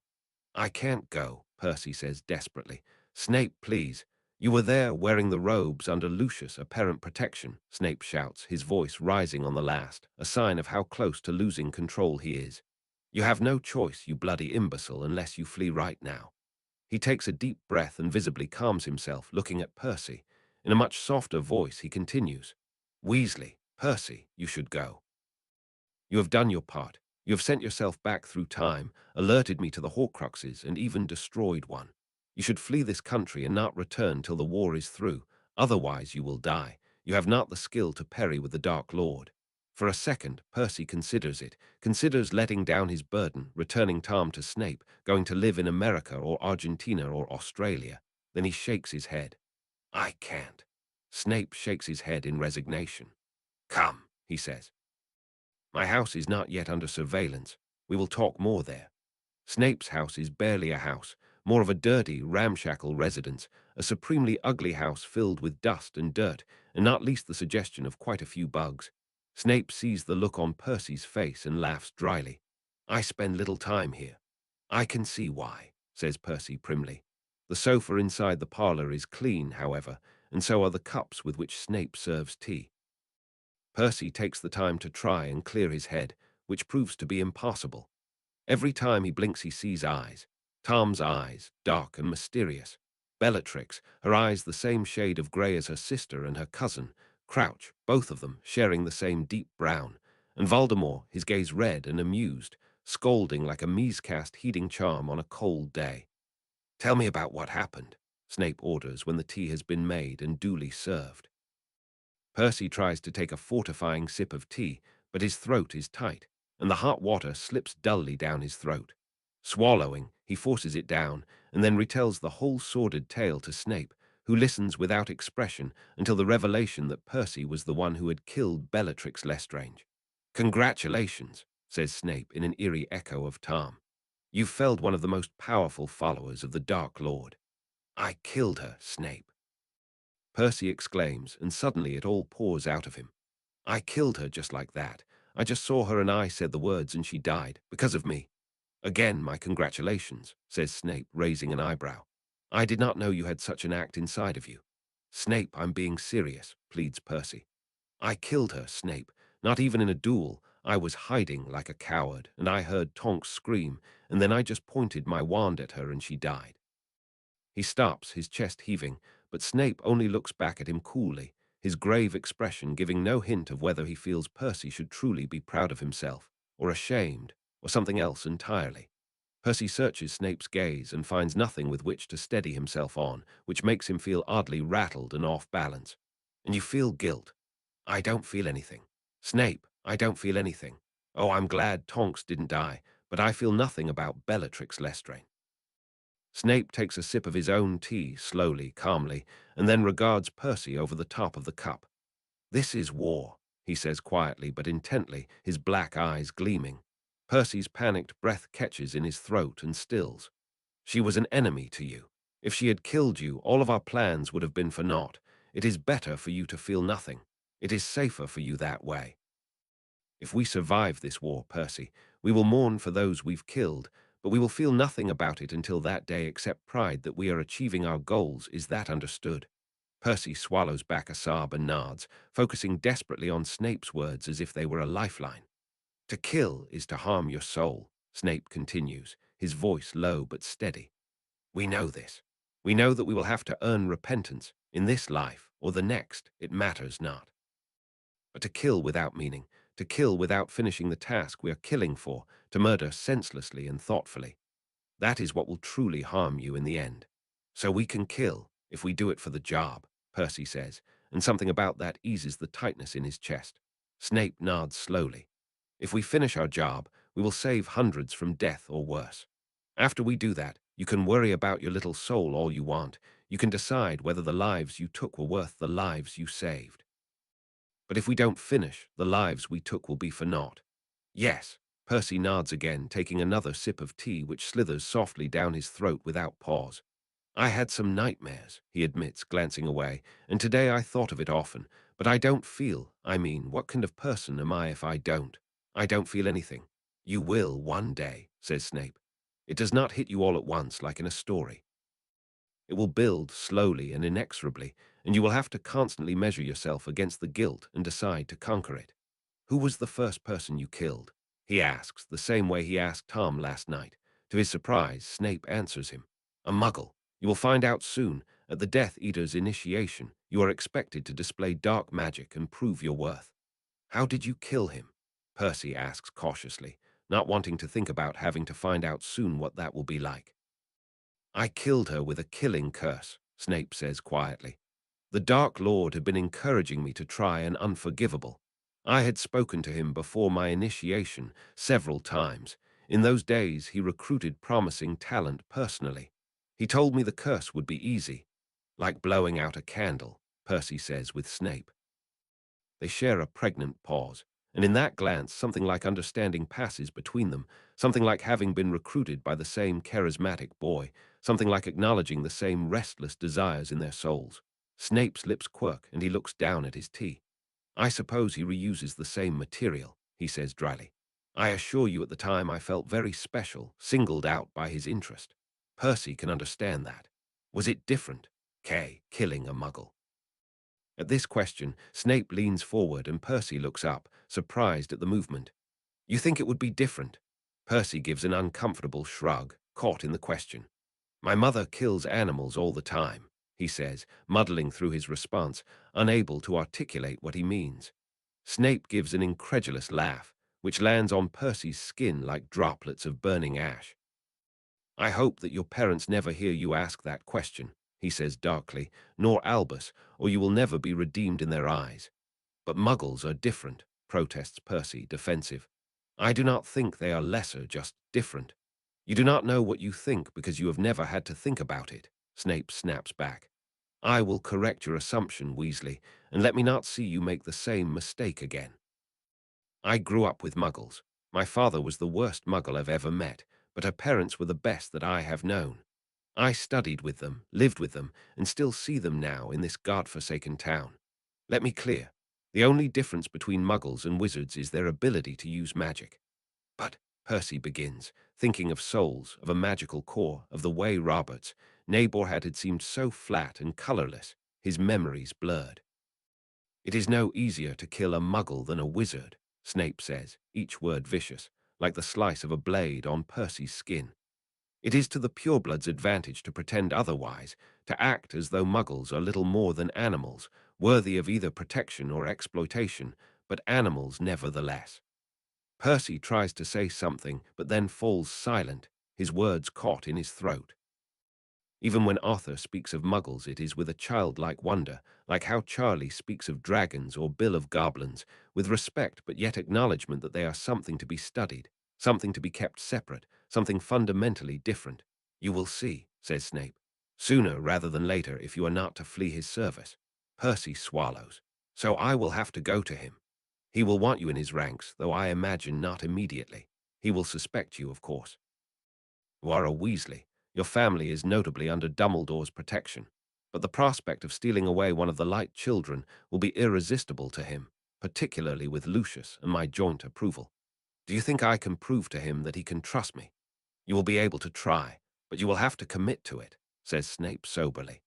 He will initially seek to separate you from your family. It would be far too easy for you to betray him if he sent you to interact with your family as a spy. He will likely give you to Lucius, or to me, if I can convince him. It will mean participating in his raids, carrying out his errands. You will have to kill or harm or scare, often without reason or justification. Percy swallows again. His throat is very dry, and the sip of tea he attempts goes no better than the first. We may find out something about the Horcruxes. Unlikely. You must understand that he will rarely speak to you directly. You are too junior and too much of a risk. But it will give you and I an excuse to meet more frequently. I will suggest to him that you stay in the ministry. Lucius is a spy there, but Lucius will be in Azkaban before the day is out. He'll allow himself to be captured. Snape smiles humorlessly. Lucius is powerful, but even he cannot evade an entire Auror squad, particularly after the minister denounced him by name in his press release. Percy flinches. He'd written most of that press release, but he had not known that Fudge would mention Lucius by name. It does not matter much. The Dark Lord will allow him to languish there for a few months as punishment, and then he will break him out when he has need of him. In the meantime, the Dark Lord will enjoy being the king of Lucius Manor. Abraxas Manor. Yes, Tom would enjoy that, particularly if Lucius was in Azkaban. The Dark Lord has need of an intelligent spy in the ministry. It is your arena of expertise. You know what will come, and so will be able to preempt it and prove yourself to him. Percy nods slowly. Aside from the terrifying prospect of proving himself useful to the Dark Lord, this is not too different than what he had planned originally. He feels a pang at the knowledge that he will have to cut off ties permanently to his family, but he had been dithering between the two options for months. It is somewhat of a relief to have a firm plan to follow. What happened last night? With the Order? From Snape, Percy learns the following. The Order had been trapped outside, alerted by Tonks and Moody nearly immediately, but unable to penetrate the Ministry's wards without the ward key. They had been on the east entrance, and so completely missed Harry and his friends entering through the Muggle portal. They had flown the Strals, apparently. The Strals. Where had they even found 6 Strals? Dumbledore had arrived shortly after, creating a hole just wide enough in the wards for the Order to follow, while they all made physical contact with each other, Dumbledore at the lead. Percy imagines the Order holding hands like a line of schoolchildren and has to roll his eyes. Not a single one of them had thought of portkeys or of trying the Muggle entrance. There had been a fierce and protracted battle with the Death Eaters inside, while Dumbledore and the Dark Lord tore up most of the hallways outside the Department of the Mysteries with their spells. Tonks, Remus, Sirius, and Moody had accompanied Dumbledore to the Department of Mysteries, while Bill and Kingsley went to round up the Dementors. True to Barty's word, only 3 Ministry employees were killed, though the remainder were treated for severe shock and anxiety. Somehow none of them had noticed Percy in the fray. Bellatrix's death was being attributed to a stray curse, likely thrown by Lupin. Here, Percy feels for a second a desperate longing to claim her death as his, before he tampers down harshly on that feeling. Secrets are kept best by one. The Death Eaters had taken Barty's body with them, though left Crouch, clad in the robes and mask, to stir some confusion. He'll be dead before the evening as well, says Snape, flaring his nostrils. The Dark Lord does not like loose ends, nor ones that could implicate him. Percy thinks of Crouch saving Percy by killing his own son and fights down another pang. Had Crouch, the real Crouch, ever even spoken to Percy? If Crouch had fled, he may still be alive. Percy had all but killed him, even if he hadn't cast the curse himself.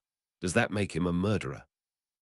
The Dark Lord had tried to possess Harry but failed, and the minister, finally roused, had disabled the wards on the ministry and seen the Dark Lord in all his reptilian glory. And Tonks, your Tonks is still in hospital, though I believe she will be fine, though significantly weakened for the next few months, Snape confirms. Black is in a coma, unlikely, I hope, to awaken. Bella managed to land a nasty curse on him before you killed her. And the Dark Lord. I will take you to the Dark Lord, and you will tell him exactly what I tell you to say. Snape hesitates and then says, Weasley, you will be tortured. Percy shivers. I know. We should have begun training for this earlier, but I thought we may have more time, Snape says, as if in apology. I will teach you what I can, but I need you to take an unbreakable vow not to mention our secrets. Percy knows what this means. If he is forced to give up any of this information during torture, the vow will take over and kill him before he can reveal the full truth. He swallows. I knew the risks, he says, meeting Snape's eyes solidly. I'll make the vow.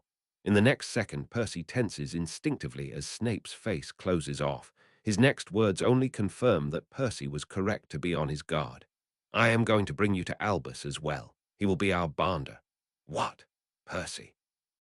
You cannot do this alone, Snape says, once again speaking very precisely, though Percy feels abruptly that Snape is sorry for him, rather than angry. I know your thoughts on Albus. I even agree with some of them, and I have felt it more prudent to keep you separate from him up until now. But you cannot face off with the Dark Lord without the support of the Order. But why? Percy argues obstinately, more from shock than anything else. I can't go around telling people I'm in the Order. If anything, being in the Order will just paint a greater target on my back. But there will be a time where you will need help, Snape says softly, and Percy closes his mouth with a click at the pained expression creeping across Snape's face like mist over the moors. You will fail, or you will be hurt, or you will need another wand beside your own. And when that time comes, you will not be able to go to me, not if I am entangled in my own mission. Albus will be able to help you, or he will connect you to the person who can. I know what you think of him, Weasley, but Albus is not evil, nor is the Order a fool's errand. Albus is singularly focused on the Dark Lord's demise, as are we, but his methods are different. That should not preclude us from working with him when we can. If you disdain his help any longer, you are signing your own death warrant, and I would do better to kill you right now, so that you die at a controlled time, rather than when we would hope to rely on you the most. Percy stays silent long enough to finish his tea, and then also to let his eyes rove around every detail of the room until he has no choice but to look again at Snape. Then an outburst, one last objection. Oh, Merlin, this will be so embarrassing. To his surprise, Snape snorts out a laugh, or something in the general proximity of an expression of humor. Albus will not gloat to your face, though I cannot promise he will not be condescending, but it is better to be embarrassed than to be dead, and I cannot protect you alone, not if you're going to stand in front of the Dark Lord. And you'll be there, Percy says anxiously. Snape's brow furrows slightly. You wish me to be there while you speak to Albus. You will not be embarrassed. Percy shrugs one shoulder. At this point, I rather think you've seen the worst of me, he says truthfully, or at least heard of it from Myrtle. Snape rolls his eyes. That bloody ghost, he mutters, though without any real heat. Then he stands and banishes the tea things back to the kitchen. Now come, you need only face Albus if you plan to survive the Dark Lord, and there is much to be done to prepare you for him. Nobody checks on Percy all day. He supposes he should perhaps go back to the ministry. It is Sunday, but the Sunday after an attack, so Fudge is undoubtedly there steaming away. Instead, he sleeps the day away, not even emerging from his room to speak to Tom, subsiding off some of the crisps he has stowed away in his bedside drawer for the times that he wakes in the middle of the night, stressed and ravenously hungry. He sleeps so much that he feels tired anew at 4, when he tries to decide what to wear to face the Order, and then meet the Dark Lord in quick succession. After deliberating over his wardrobe, he picks out the most expensive robes he owns, the ones Aunt Muriel had tailored for him to wear to the Greengrass summer party. Luckily, they still fit, and he tries to stand straight in them, like a pureblood heir would, rather than hunched over like a scared little boy. Wearing the robes, he walks into the main room. Tom eyes him but does not comment, returning to whatever notes he is scratching into his painted notebook. Percy has an excuse ready if Tom asks, a date, but he finds he does not need to use it. He heats up a sad bowl of takeaway and eats it at his small kitchen table, more for sustenance than anything else, trying to fix his mind on the task ahead. Percy is not being asked to join the Death Eaters. Yet, though Snape was clear that he should consider his entry an eventual requirement, the Dark Lord does not like powerful young men that are not under his control. Rather, Snape is to present Percy as a young protege, someone of interest to the cause. Percy will have to seem young and thirsty for power, but easily malleable. Be yourself, he counsels himself. The version of yourself you are around Tom. After all, two versions of Tom have accepted Percy so far. Who is to say the third version won't as well? He returns to his room, fed, and sits cross-legged on his bed, back against the wall. Closing his eyes, he breathes out slowly, carefully, and steadily. He has 30 minutes before Snape is due to fetch him, and he intends to use them well. He enters the state of calm, required to visualize one's occlumency defenses, and drops into the center of them, as if they were real bookshelves, rising from all corners of the vast and limitless room that is his mental library. Snape had said it unlikely that Dumbledore will press at his shields with enough force to break through them. So Percy focuses on building the mask he will need to present to the Dark Lord, rather than to his old headmaster. Shelf by shelf, he traverses his memories and picks dangerous ones to hide beneath the floorboards, like he used to do with his secrets in the burrow. Away go the golden-bound memories of his first 7 years at Hogwarts. Away go the dark maroon volumes of his second 7 too. The dark blue, embossed tomes that speak of Tom, those are buried as deep as he can make them, inaccessible and hopefully unobtrusive. Instead, he picks a few books to leave out, strewn around his mental library for easy access. Practicing dark magic, brewing with Snape, fighting with his parents, speaking to Barty. Lastly, he packs away his panic, represented by brittle spiky chandeliers darting the ceiling with shards of glass and blazes of light. With a grunt, he forces them to change to flickering candles, still full of nervous energy, but less liable to shatter. Oh, he is most certainly panicked. One may even say he is terrified out of his wits. Tonight, he is doing the most dangerous thing he has done in either lifetime. No longer will he be allowed to stay in the shadows. By donning the mask and the robe and whispering his first killing curse, Percy has damned himself to walk the fine line between traitor and spy for as long as the Dark Lord is alive. Once the panic is gone, he realizes with a start that he feels a frisson of anticipation, judging from the way dark vines creep up the library walls and threaten to bloom. Percy can adapt to situations, can take advantage of them, and wear the requisite masks. He's ready, he realizes, to take action, to move with purpose now that the constraints of the timeline no longer entrap him. Perhaps some might have thought that facing Albus Dumbledore would be easier than facing the Dark Lord himself, but not Percy. If anything, Percy is hoping, premature as the thought may be, that perhaps it will be easy to face Voldemort, at least because Percy knows precisely who he ought to be when he kneels at the Dark Lord's feet. Arrogant, insecure, needy, talented, directionless, compliant. Percy knows Tom, even if he cannot quite make out Tom in the Dark Lord's scaly features. Percy knows Tom, and he knows what Tom wants from him. But Dumbledore, Percy has never figured out what Dumbledore wants from him, not in either timeline, not in over 3 decades of life. Dumbledore has never been interested in Percy. Even when Percy was head boy, he'd hardly exchanged more than a few cursory words with Dumbledore, interfacing most often with McGonagall and the other heads of house. In this timeline, Percy has an uncomfortable idea that he knows precisely what Dumbledore already thinks of him, and he cringes at the thought of debasing himself so openly in front of the other man. But confront him he must, and so Percy is waiting for Snape at the allotted time, his face smooth and impassive. They do not talk as they make their way up to the castle. The woods may be listening, and anyway, Percy does not have anything to say. He takes deep, measured breaths through his nose as they cross over the great iron gates of Hogwarts and into the warmth of the castle, fighting to quell the pit of anxiety forming in his stomach with every step. Snape pauses right outside the headmaster's office, turning to face Percy and flicking his eyes authoritatively over Percy's body. Percy tenses, waiting for a reprimand, but Snape only gives him a short, brusque nod that he supposes it meant to be reassuring. They had agreed to not reveal Percy's role as a time traveler, nor his knowledge of the Horcrux, at least until it seems more prudent to do so.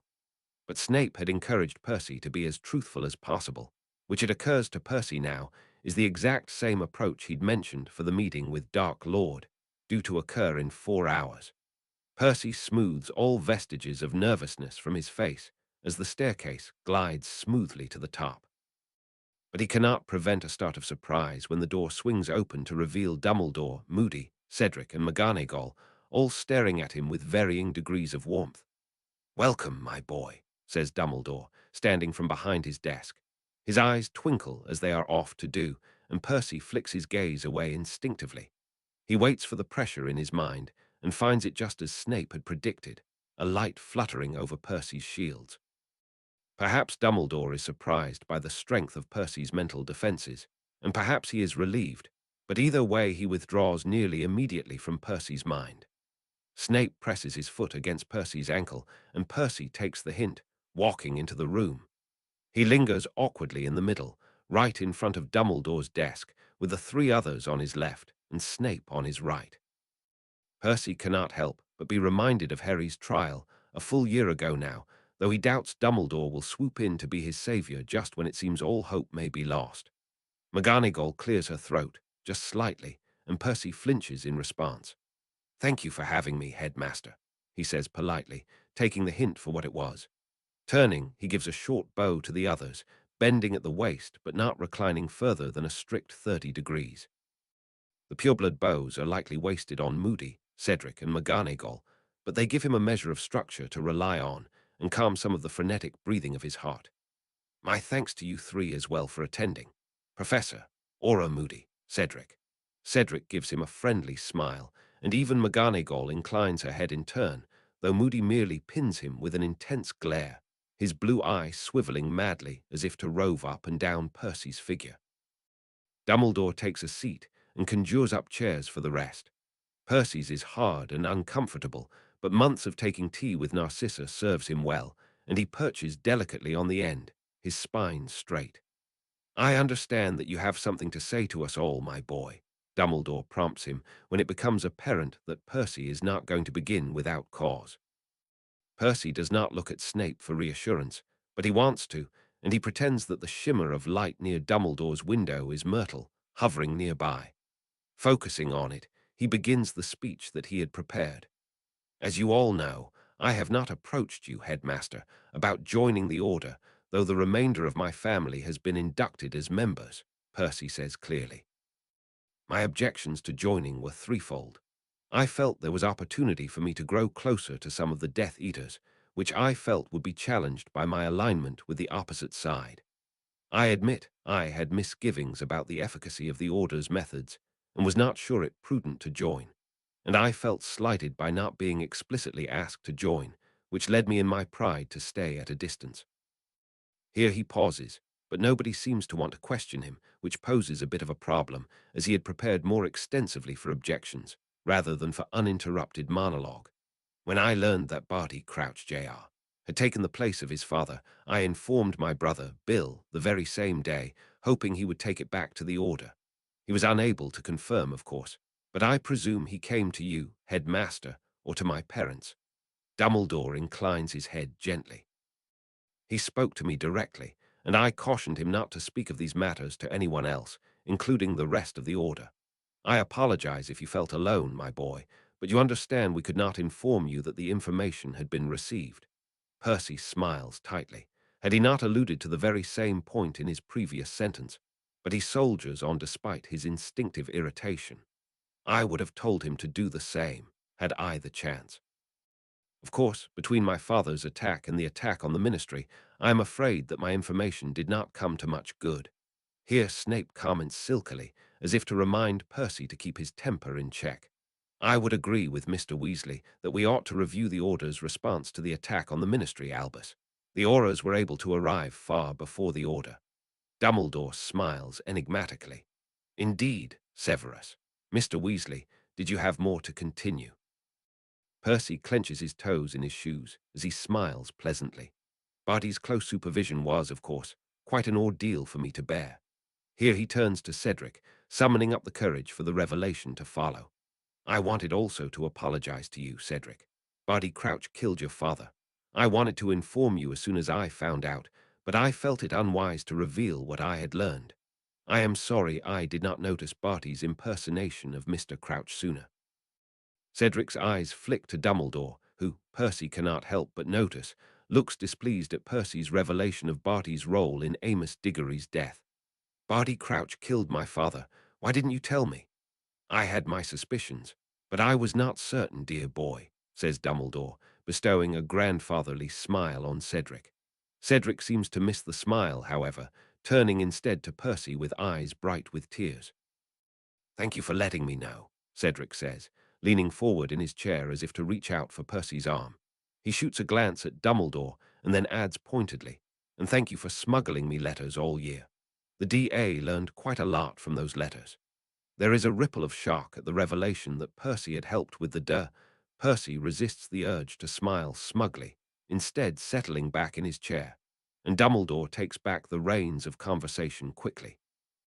My dear boy, I forgive you for your delay in approaching us, Dumbledore says magnanimously. I too have been a prideful young man, and I too found it difficult to admit my wrongs. It is bravery worthy of your house to come here today. Severus has often spoken positively of you, as has Minerva, so I would be pleased to have you in the order if we deem it fit. Snape interrupts, his voice dry. I plan to introduce Mr. Weasley to the Dark Lord. I have brought him here to swear an unbreakable vow, with you as our bonder, Albus. What? McGonagall says loudly, unable to keep silent anymore. She turns in her chair and pins Percy with a beady glare, so uncomfortably familiar that Percy shifts in his seat. Mr. Weasley, what have you done? And we're so sure that he's on our side, eh? Moody says as well, breaking his silence for the first time. Mr. Weasley has acted with subtlety and foresight in establishing himself in the footholds of the Ministry and the Death Eaters simultaneously. Snape snaps back, his robes rustling as he too turns to face Percy. He correctly identified a gap in the Order's coverage. We have my insights, of course, but the Dark Lord knows that I must report at least partially to Albus, and many of the Death Eaters continue to distrust me. Furthermore, I do not have insight into the Ministry, as Mr. Weasley does, positioned so close to the Minister, nor do I have inroads with the younger set of Death Eaters. I have been in communication with him for the entire year. I bring him here to the Order so that he may share these insights with the broader group, not for him to be distrusted. Moody barks out a laugh. Trouble is, not sure if a Death Eater's word in these matters means very much, eh, Severus? I would like to hear it from Mr. Weasley, says McGonagall, breaking over Snape's indignant reply. Mr. Weasley, you and I have worked closely together for quite some time, and I would hope you would have felt comfortable reaching out to me prior to this, yet I have heard nothing from you. I would like to understand why you are now interested in joining the Order, what you are envisioning your involvement will entail, and how you plan to balance your loyalty to the Order with whatever activities your apparent loyalties may require. Percy nods obediently. As usual, McGonagall has posed the most difficult set of questions, but also the questions most necessary for him to answer, should he hope to win the loyalty of the Order, or at least those in the room.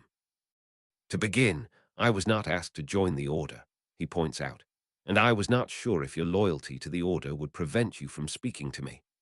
I admit that I was not sure a year ago whether to fully believe what Harry had said, not because I mistrust Harry, but because his claim that the Dark Lord had resurrected himself was so unbelievable. I have learned much over the last year that assuaged those doubts, but as I mentioned earlier, I didn't feel it safe for me to be seen talking to anyone affiliated with the Order. I tried in my own way to help, by writing Cedric or speaking to Bill, but I have been feeling for some time that I wanted to be more broadly involved in the Order. I have ideas, many of them, for how to establish safe houses, for defense protocols, for potions we can begin to brew and stockpile, for escape routes we could chart out. He flushes as he begins to ramble, cutting himself off.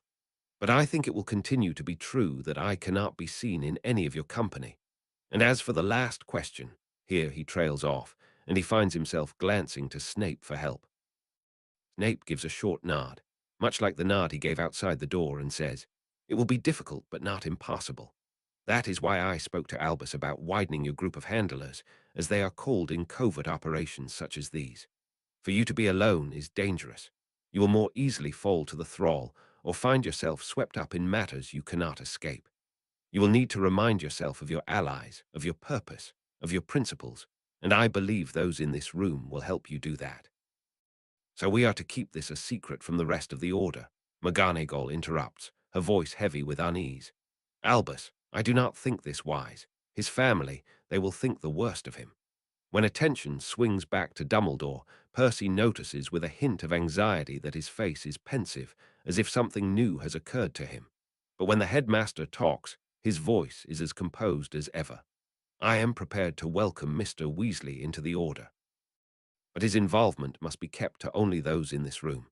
If he were to be captured, he must not know details that would be dangerous for him to know, and vice versa if any of our members were under interrogation." Here Dumbledore looks to Percy, and Percy cannot look away from the searing blue of his eyes.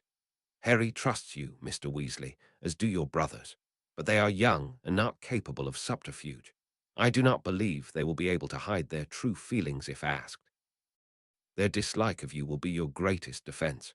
So my family will continue to think I am a Death Eater," says Percy, feeling numb. All of this, all of the stress and the worry and the bravery to sit in this room and admit his wrongs, and his family will not know any of it, and he will continue to be hated. In this moment, he hates Dumbledore too, and wishes he hadn't bothered to come at all. "Oh, Albus, surely not," protests McGonagall. Dumbledore inclines his head slowly. "He will be allowed to apparate into headquarters, but only into a single room, warded against entry by anyone else. I trust you will have the subtlety to not reveal your presence to others, Mr. Weasley, though we will allow you access into the rest of the house as you need. Nobody else will know that Mr. Weasley can enter the house. But even this one has unlimited access," says Moody, jerking his head to Snape. "Or are we locking him up in a room too?" "We can reevaluate Mr. Weasley's access as time passes," says Dumbledore, conciliatory as always. Percy tries to control his irritation. "Mr. Weasley, you understand these precautions are for your own safety." For one long second, Percy wants to respond with a rude rejoinder, or at least a stubborn no. Then he looks again to the portraits behind Dumbledore's desk, to the portrait of Phineas Nigellus, to the silver instruments leaning battered and broken against one wall, and then summons all of his courage to say simply, "Yes, these terms are acceptable to me." The rest of the meeting is anticlimactic. The reveal that the headquarters of the Order of the Phoenix are at 12 Grimmauld Place, the non-binding oath that Percy takes to uphold the values of the Order, the unbreakable vow he swears to Snape, gripping the other man's hand tightly, not to reveal the secrets of the Order to the Death Eaters, on his life. He receives one gift. "I'm proud of you," McGonagall says, and he grabs at it and holds the thought underneath his robes, warm and unexpected, and one curse, when Dumbledore asks him yet again for his money. "I wish for my money to be used to create a series of safe houses so that Muggleborns can escape the Dark Lord's occupation when it inevitably occurs," Percy insists, and perhaps Dumbledore is tired of him because he agrees without much argument. But when Percy steps outside, Snape politely giving him a few minutes to collect himself, he measures himself against the events of the hour, reaching for the memories and sorting them away in his mind library. To his surprise, he finds that he does not feel very different, now that Cedric and Moody and McGonagall know that he is not truly evil. He feels that in a way they all would have believed in him otherwise, except for perhaps Moody, who has no reason to think positively or negatively of Percy. Thus the victory, as victorious as it may be, feels a bit more empty, especially with the knowledge that his own parents won't know anything of the role that he plays, and merely because Albus Dumbledore decreed it so. He does not have too much time to prepare himself. Snape and he walk down through Hogsmeade, though once out of earshot, Snape gives him litany of last-minute instructions to keep in mind for the meeting to follow. Percy nods, trying to keep everything in his mind, swallowing the panic that threatens to stain his mouth with bitterness. "In truth, I think the more difficult meeting for you has already occurred," says Snape with a rare show of humor, and Percy has to smile despite himself, some of the tension leaking out of his body.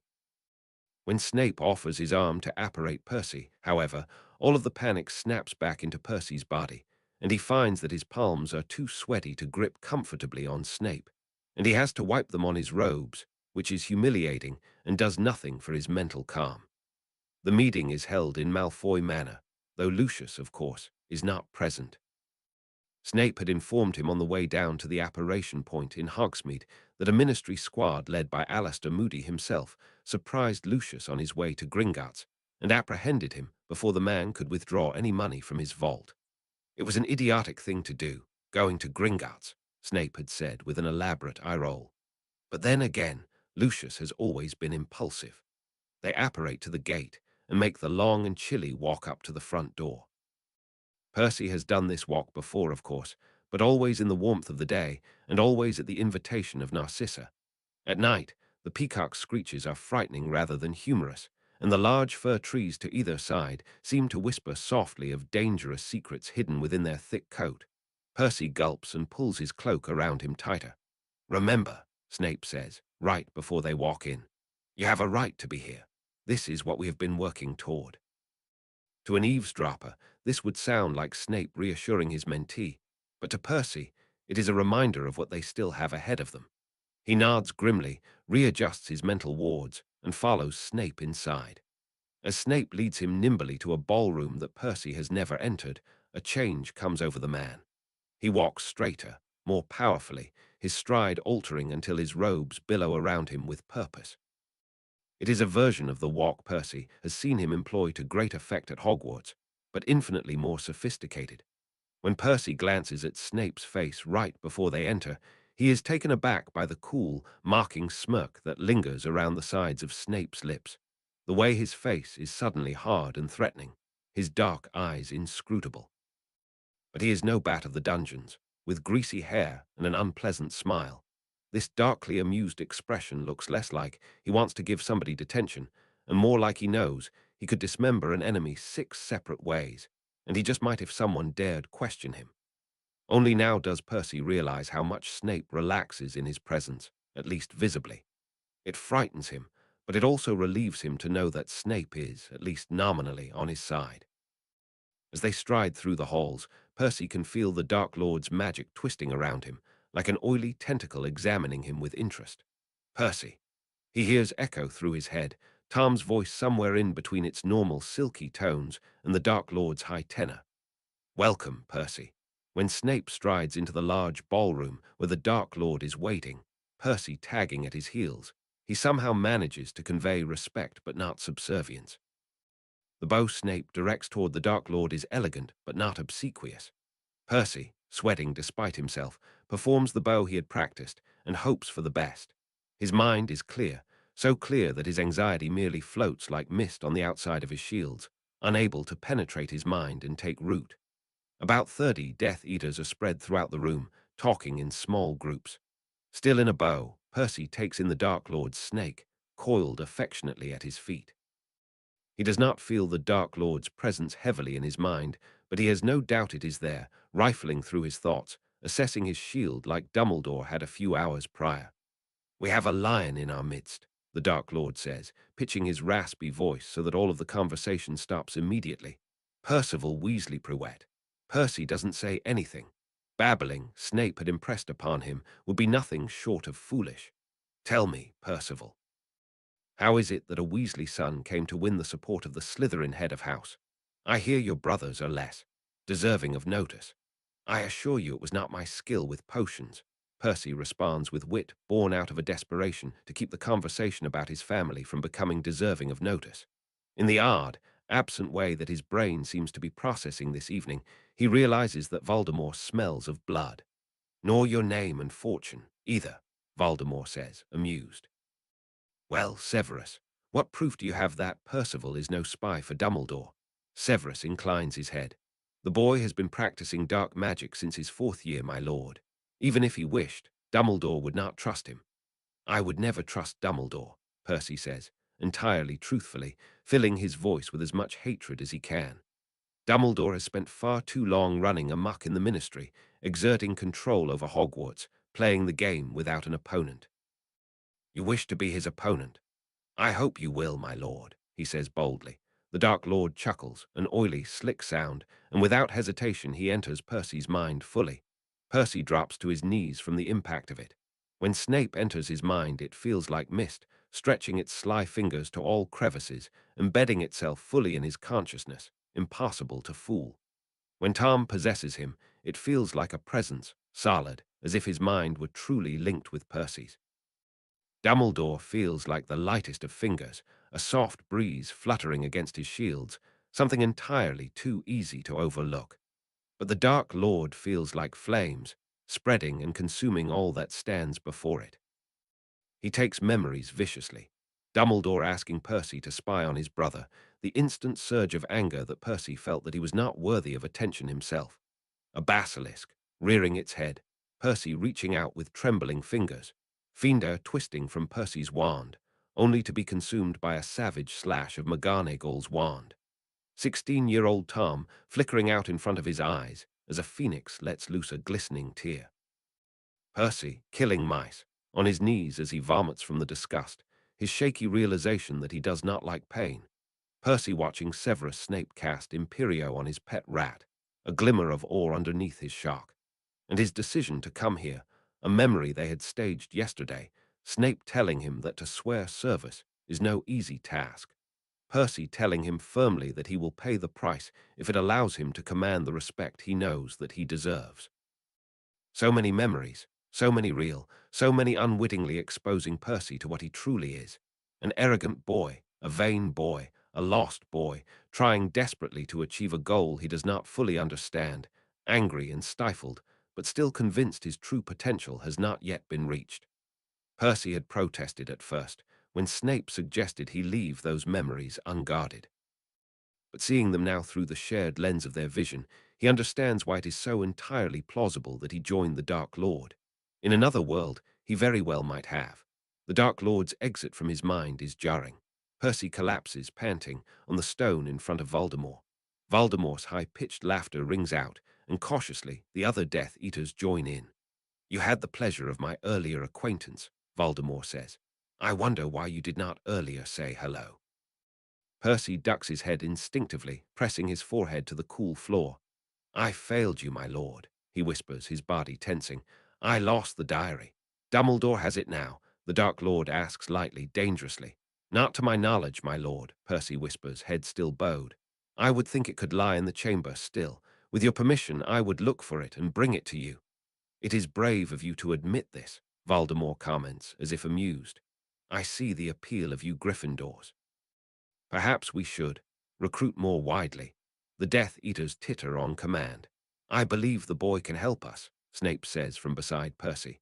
There are many of his age who are dissatisfied with Dumbledore and have nowhere to turn. It will be a true blow to Dumbledore to have his former students turned against him. Percy flinches as Voldemort stands. From his vantage point on the floor, he can only see the dark leather boots that he is wearing. Until he goes crawling back to Dumbledore, of course, says the Dark Lord. Will you do that, Percival? Will you betray us? Never, Percy whispers. A second later he is screaming.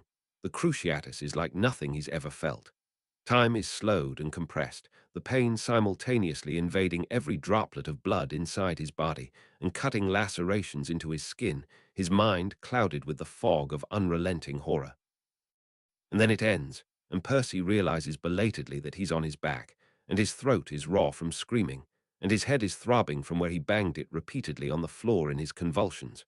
Voldemort laughs, a high-pitched sound that is nothing like Tom's dry chuckle. You are so desperate to be worthy, he croons softly, and he sounds suddenly, shockingly like Tom. Poor little Weasley, so overlooked. It was impressive to ferret out the truth of Barty. I admit to being somewhat surprised. But it will take more than that, Percival, to be worthy of joining my ranks. Percy recognizes the cue and pushes himself to his feet, though every limb is trembling. I am close to the minister, he says, clearing his throat. I am positioned well in the ministry, and my siblings still trust me. I can bring you information. So you shall, Voldemort says. Severus, I task you to take charge of him. You may dispose of him if he disappoints. Percy gulps but stays silent. Snape inclines his head in acquiescence. Just when Percy believes his brief interview is about to be over, Voldemort meets Percy's eyes and suddenly unleashes his magic so that it crashes over the entire room, suffocating and heavy. He feels like he's choking on it, like he's sliding into a liquid devil's snare, and it's solidifying around him as he tries to escape. Only when Voldemort seems satisfied by his show of strength does he reshackle his magic. Percy suddenly, abruptly, understands how so many powerful wizards subjugated themselves to Voldemort. If this is what his magic feels like tainted, Tom, before he returned, must have been intoxicating to be around. "You will not betray me, little lion," Voldemort whispers, "or I will kill you. Do you understand?" Percy wants to say something clever, something memorable, but he is so struck by the Dark Lord's magic that all he can do is nod furiously and focus on staying upright. Perhaps it had been a mistake not to run when he had the chance. On Monday, Percy can barely drag himself out of bed. The minute he arrives at work, his day gets even worse. Scrimgeour is seemingly waiting for him, looking through his things without any sort of shyness at the intrusion. "Hello," says Percy, cautiously. Scrimgeour picks up one of his quills and squeezes it, as if to check for hidden compartments or warding. Percy wrinkles his nose at the sight. The quill had not been inexpensive. "You're looking peaky." Percy smiles thinly. Magical exhaustion. Scrimgeour eyes him. "Doing lots of magic, were you?" Percy looks down as if embarrassed. "It is not hard to feign. I've been practicing my defensive magic after work, sir." Scrimgeour grunts again and sets down the quill. "Good." Percy smiles tightly as he waits for Scrimgeour to reveal why he is openly picking through Percy's things. All he knows about Scrimgeour is that he is curt, efficient, intelligent, and ruthlessly pragmatic. None of it prevents his murder in just under a year's time. Percy has grown tired of speaking with ghosts.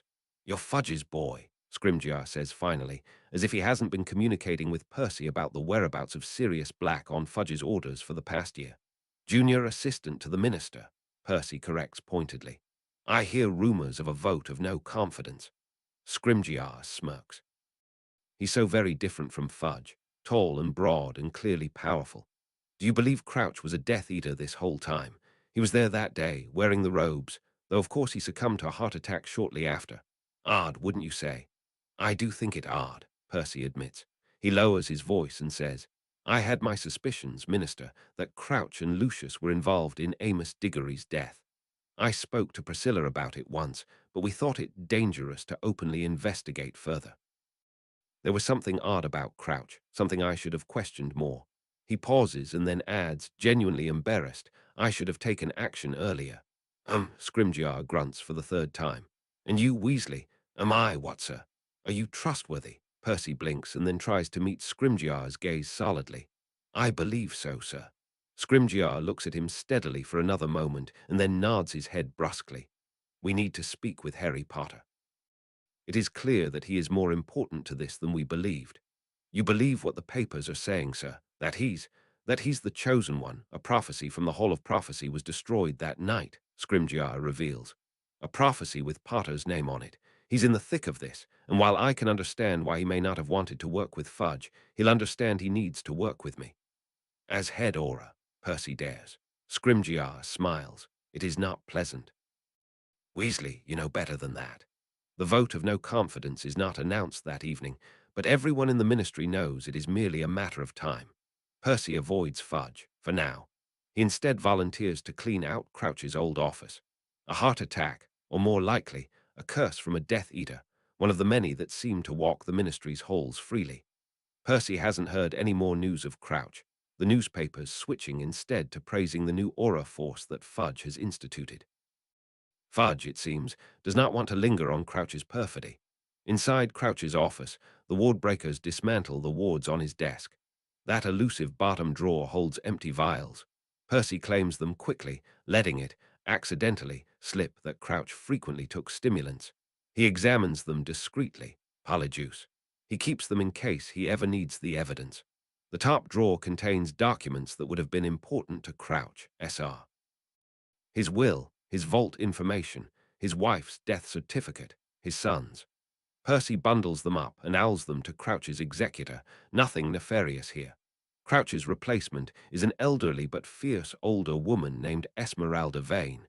She informs Percy crisply she no longer needs his services, as she has a loyal assistant of her own. Percy can't say he'll be sad to see the last of the Department of International Magical Cooperation, though he does catch Liam on his way out, and finally apologize, his ears turning red, for his outburst earlier that year. "Stress makes us all prats," says Liam magnanimously, which is a far nicer response than Percy thought he'd receive. "I live at home, and I've been snapping at my mum every time she tries to come into my room and ask me what I'd like to eat." The odd knowledge that perhaps Percy would have liked Liam had he tried makes Percy reply, his voice quiet. "Look, Liam, Crouch was a Death Eater, a literal Death Eater, and he was keeping tabs on all of us. The minister has confirmed that the Dark Lord has returned in some form or another. You ought to leave now before you're forced to run. Take your mum and move yourselves out of Britain and keep your guard up. Do you understand?" Liam looks at Percy soberly, some of the boyish humor dimming from his eyes. "You really think it'll get that bad?" "Worse than what you're imagining, I expect," Percy confirms quietly. "Don't mention to anyone what I said, or I'll be next. We only have a few months to get ourselves sorted out, and I'd hate to see you leave it too late." Snape comes to see him precisely 1 week, and one day after the attack of the Dementors, as it's coming to be called, as if judging that an acceptable time for Percy to recover from the stress. He arrives in front of Percy's door a few minutes before noon, and Percy has the rather distinct pleasure of realizing that his wards are now strong enough to keep Snape out. Percy watches him through the televisor charm for a gleeful 5 minutes before he opens the door himself. "You should not open it until you've verified my identity," Snape says immediately. Percy's smile falters. "Nobody else knows where I live." "The Dark Lord now knows your name," Snape points out coolly. He gives a short bow to Tom, watching amusedly from his perch on the wall. "I would assume others know where you live. For that reason, we are speaking somewhere else." Before Percy can react, Snape grabs his arm roughly and apparats him away. Percy stumbles when they arrive a split second later on the side of a riverbank, somewhere entirely alien to Percy, though he can tell at a glance that they are near a Muggle town, probably down the road from Snape's house, if he had to guess. "Where are we?" "Pitiable Weasley," Snape drawls. "This is the second time I have penetrated your defenses with the same strategy. I didn't take you for the type that needs to be taught the same lesson twice. How do you prevent yourself from being apparated?" Percy snaps back, looking around him in interest. Downstream, he can just about make out a few large, ugly Muggle buildings, spewing toxic smoke into the sky. Percy sniffs carefully, but the air here seems to smell clean. He casts a few air-purifying charms for good measure. "You do not allow yourself to be grabbed." Perhaps a small, localized anti-apparition charm, maybe linked to a trinket. Percy is experimenting at home with portkeys. He's already created portkeys on the buttons of each of his robes, linked to various places. He chose Shell Cottage as his safe house, if only because it in theory now belongs to him. Perhaps he can do a similar thing with an apparition ward. "Your cover, if you may call it that, is tenuously safe," Snape says without preamble. "The Dark Lord believes you are not a spy for Dumbledore, but he does not think very much of your mettle. In short, you will have to think of something impressive to convince him you are not likely to run off to your little family at the first sight of blood. I told him I will present you at the beginning of autumn for another interview, to be marked or killed, whichever he is in the mood for, depending on how impressive your display is." Percy blanches and kicks a stone into the oily water of the river. He knows, of course, that he will likely have to be marked. But he hadn't thought it would happen quite so soon. To get the mark would be to enter himself into the Dark Lord's service. If anyone were to see it on his arm, likely they'd kill him first and ask questions later. He'd have no hope of ever convincing his family that he was trustworthy, at least not while the Dark Lord still lives. "What have you told Dumbledore about me?" "Not much." Snape sounds faintly surprised. "I told you that I would go with you to speak to him, chose to interview with the Dark Lord. So you have, and so I did. But he said you spoke of me, positively spoke of me." To Percy's utter surprise, instead of answering immediately, Snape levitates a stone into his hand with a flick of his wand and then throws it into the river, an utterly uncharacteristic gesture for him. Percy fights, and mainly conquers, the urge to gape. "I did wish for him to trust you." "I don't think he does," Percy admits. He didn't seem pleased that I would be in the order. Albus always believes the worst of people, though he claims he believes the best, says Snape, his voice bitter and dry. Do not let it affect you. Percy gives Snape a sideways glance. I think you secretly do think positively of me. Hardly, Snape sniffs. He throws another stone into the river. A wordless spell picks it up and takes it skimmingly to the other side. It's all right. I won't tell anyone, Percy says peaceably. He could not express precisely what, but something in his chest has been assuaged, at least temporarily, and he feels an emotion oddly like fondness for the taciturn man standing beside him. But I think I will start calling you Severus. You only call me Severus when you want something from me. I do want something from you. Percy sits on the riverbank after casting a protective spell on his robes. You're the only one I can trust absolutely, Severus. Except for Myrtle, I suppose. You want someone to listen to your insipid problems. I suppose I just want to know that there is someone I can trust. Snape throws another stone into the river and then gives a twin sigh to Percy's and sits delicately next to him. I grew up here, you know, he says, looking intentionally away from Percy. With her. Percy and Snape do not speak of Lily. Have not spoken, save for the few dreadful times the diadem conjured up Lily's ghostly form.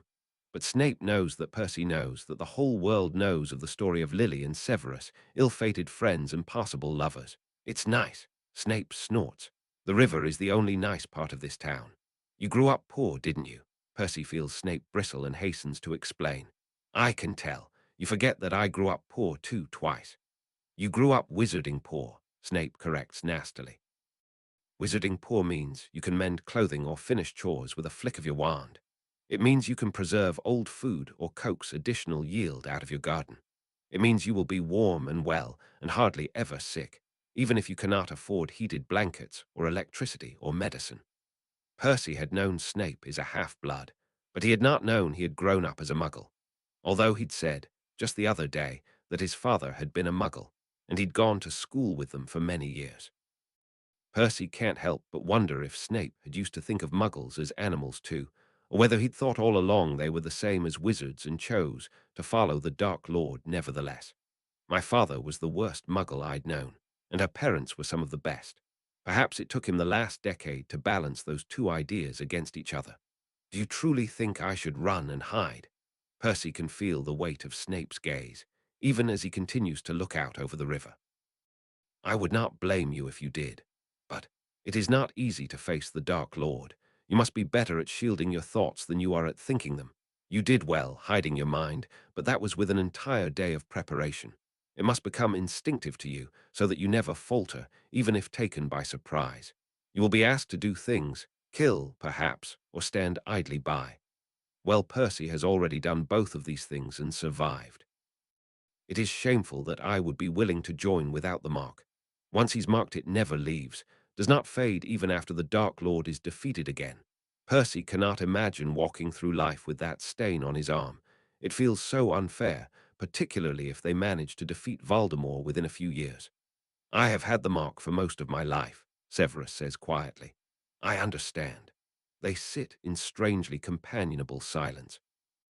If Percy does not look too far to the left or the right, he can pretend that this part of the river is pleasant, or at least more familiar to him than the rest of the Muggle town. How are you? Percy says into the quiet. I cannot even imagine the burden you are facing. Snape does not even have a family, friends, trusted by nobody, used by everybody. Percy thinks of the loneliness of the last year and shudders. You may be the first person to ask me that in 20 years, Severus says with a rusty chuckle. Percy looks at him sideways. Well, I mean it. The older man sighs, his long and slender fingers toying with the grass beneath his robes. I am tired, he admits. The Dark Lord grows stronger every day, not to mention erratic. This defeat angered him greatly. Albus refuses to tell me what he is doing, but I believe he is trying to find the Horcruxes. He didn't tell you about them. Severus quirks his lips. Albus trusts nobody save for himself. He will tell me of the Horcruxes only when it becomes necessary. What do you think he will do if he goes looking for them and finds them missing? I have thought of that, Severus allows. I believe he will not think another destroyed the Horcrux. I think he will merely look elsewhere. Albus is as vain as Tom when it comes down to it. Severus.